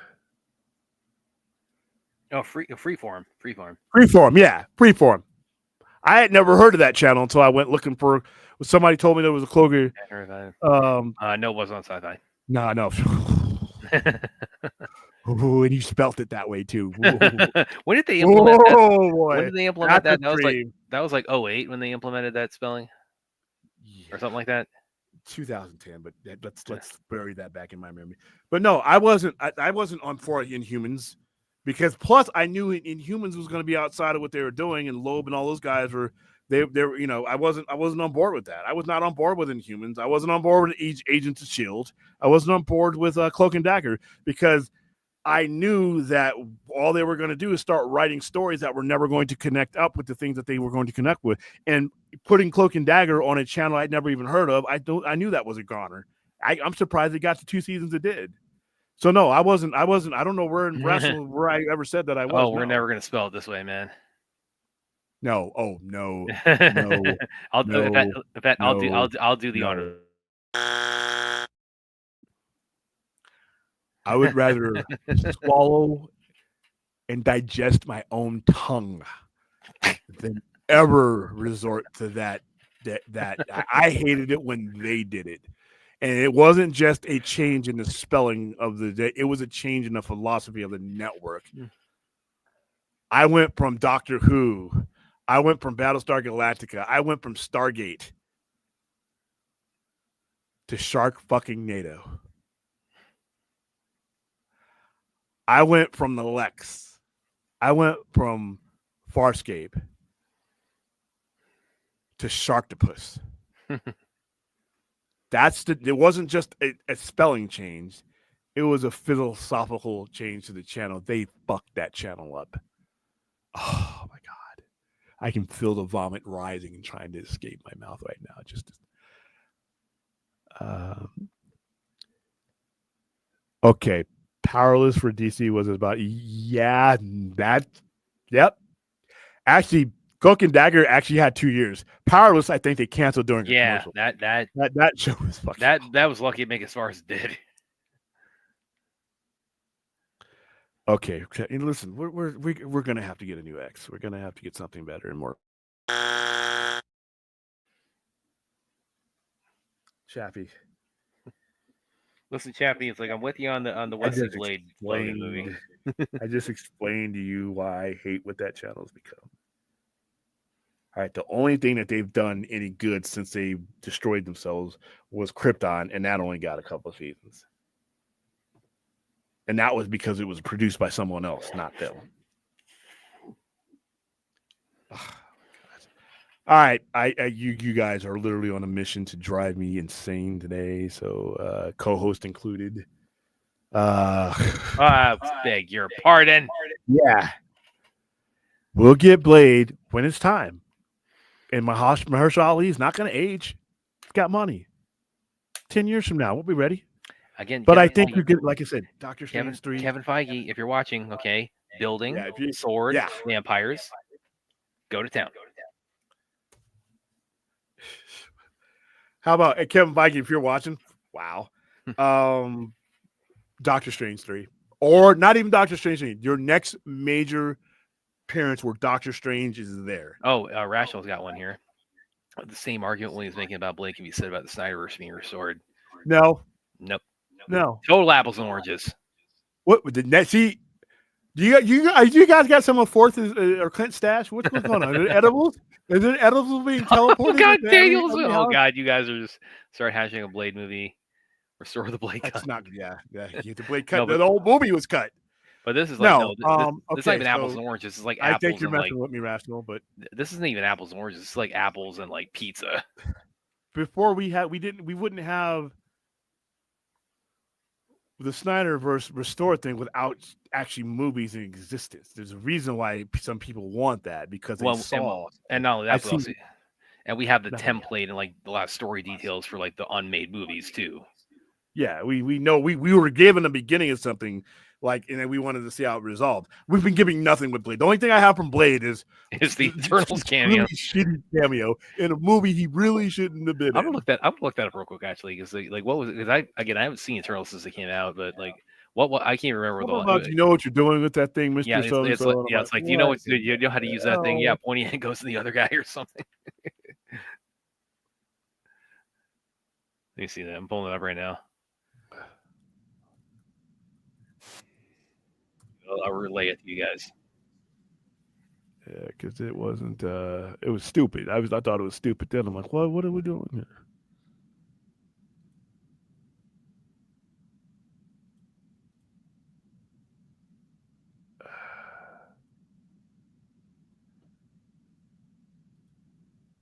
Yeah, right. he says, sure, you're ready for that, Mr. Whitman, when he's putting his hand to the ebony blade. I think, and I also think that since they've made those movies, they rethought some of their things that they wanted to do, which is fine. Kevin Feige's here's another thing. He has evolved on a lot of things since that was announced too, by the way. He has, especially since he's been put back in, without Chapek over him, and it's basically his old boss who's on his way out too, but he's back in control of the way he thinks. I think a lot of things have changed with the company and with their story and how they wanted to approach the multiverse and all this stuff since that. So if let's say for argument's sake, Blade fit in to their plans at the time it was announced, things change. Well, and like just looking at that scene a minute ago, also because what happened, he's touching the sword, and he hears the voice. He looks behind him. Do you think at the time the idea they were trying to sell with that scene is that Blade is in the room there with him? Yeah. That like Blade is right behind him. We're just not. He's off screen, but he's right there. Yeah. Oh yeah. Which tells me. So you had Mahershala Ali there.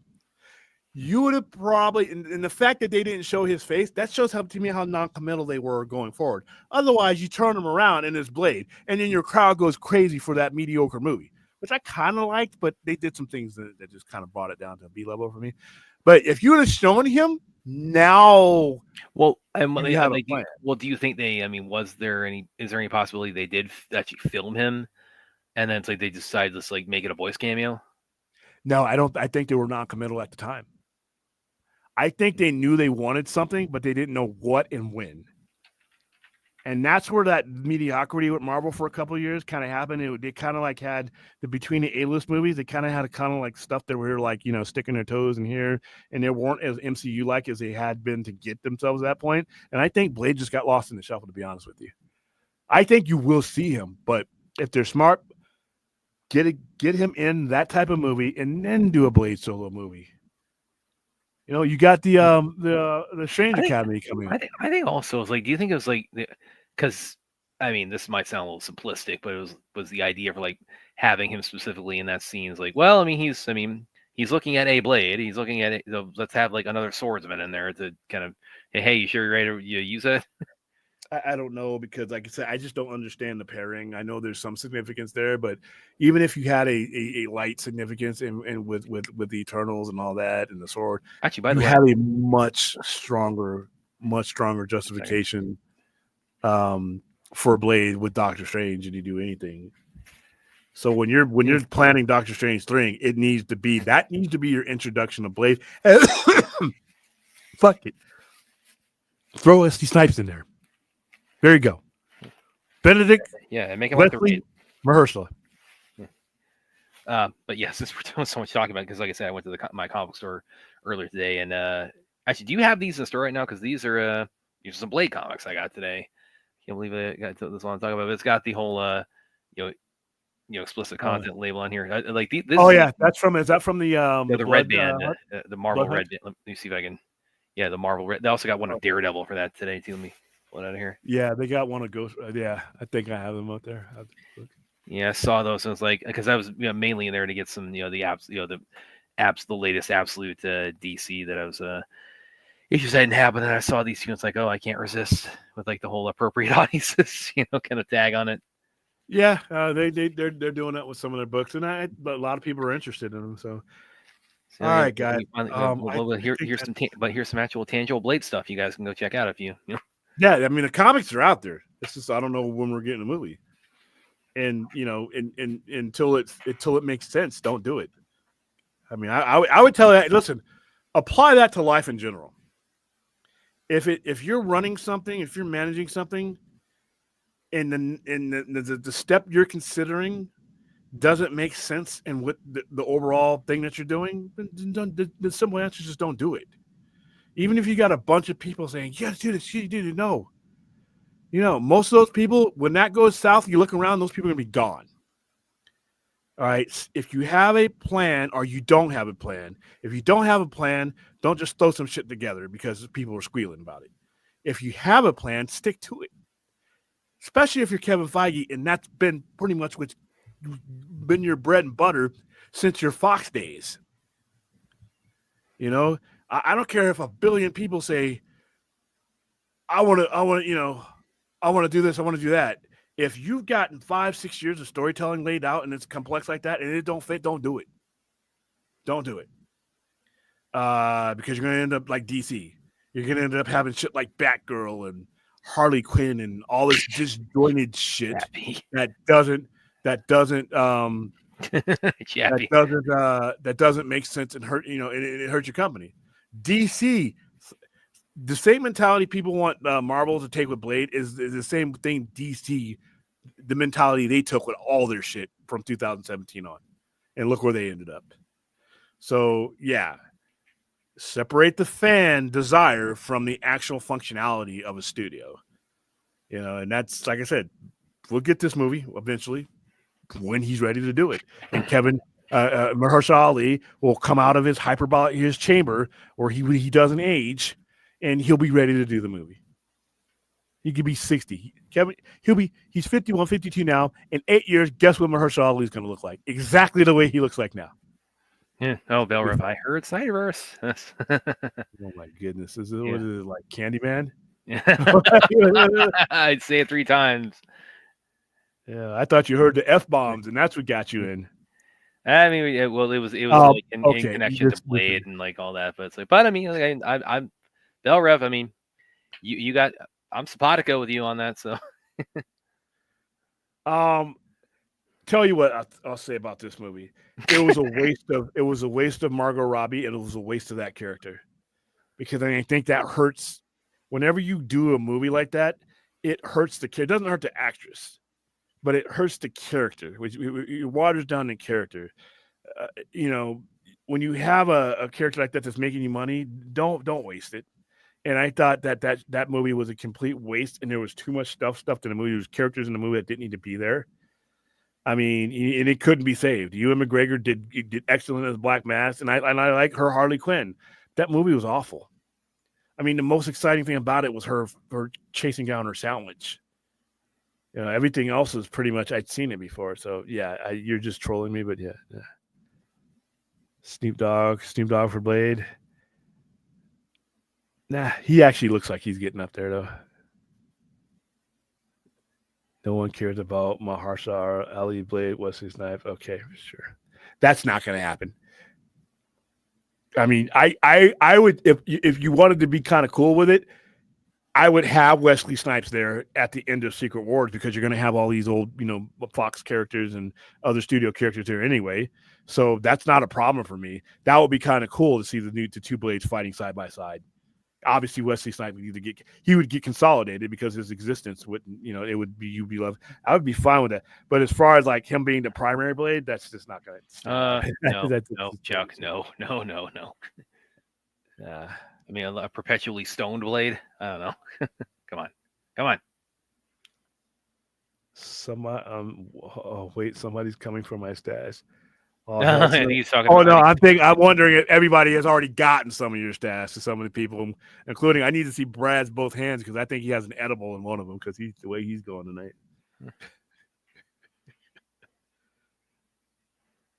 I think I don't know. I mean, I can't say they want a younger Ray because the guy who's going to be playing him is 50.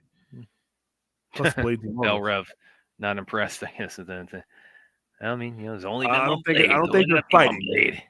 I don't think they're fighting. All right. Oh, this show went way over. It's like 2 hours 56 minutes. All right, guys, we're gonna wrap this up. And I thought it'd be more than one panelist tonight. Funnily enough. Nah. But, whatever. But we still got plenty of mileage out of the panel. Yeah, I don't think I could have taken more than one. I think my head would have exploded. So, all right, guys, that's it. I don't know what we're doing tomorrow. I got to figure out who are we doing this David Lynch thing tomorrow. Or are we waiting for? I never got confirmation from anybody.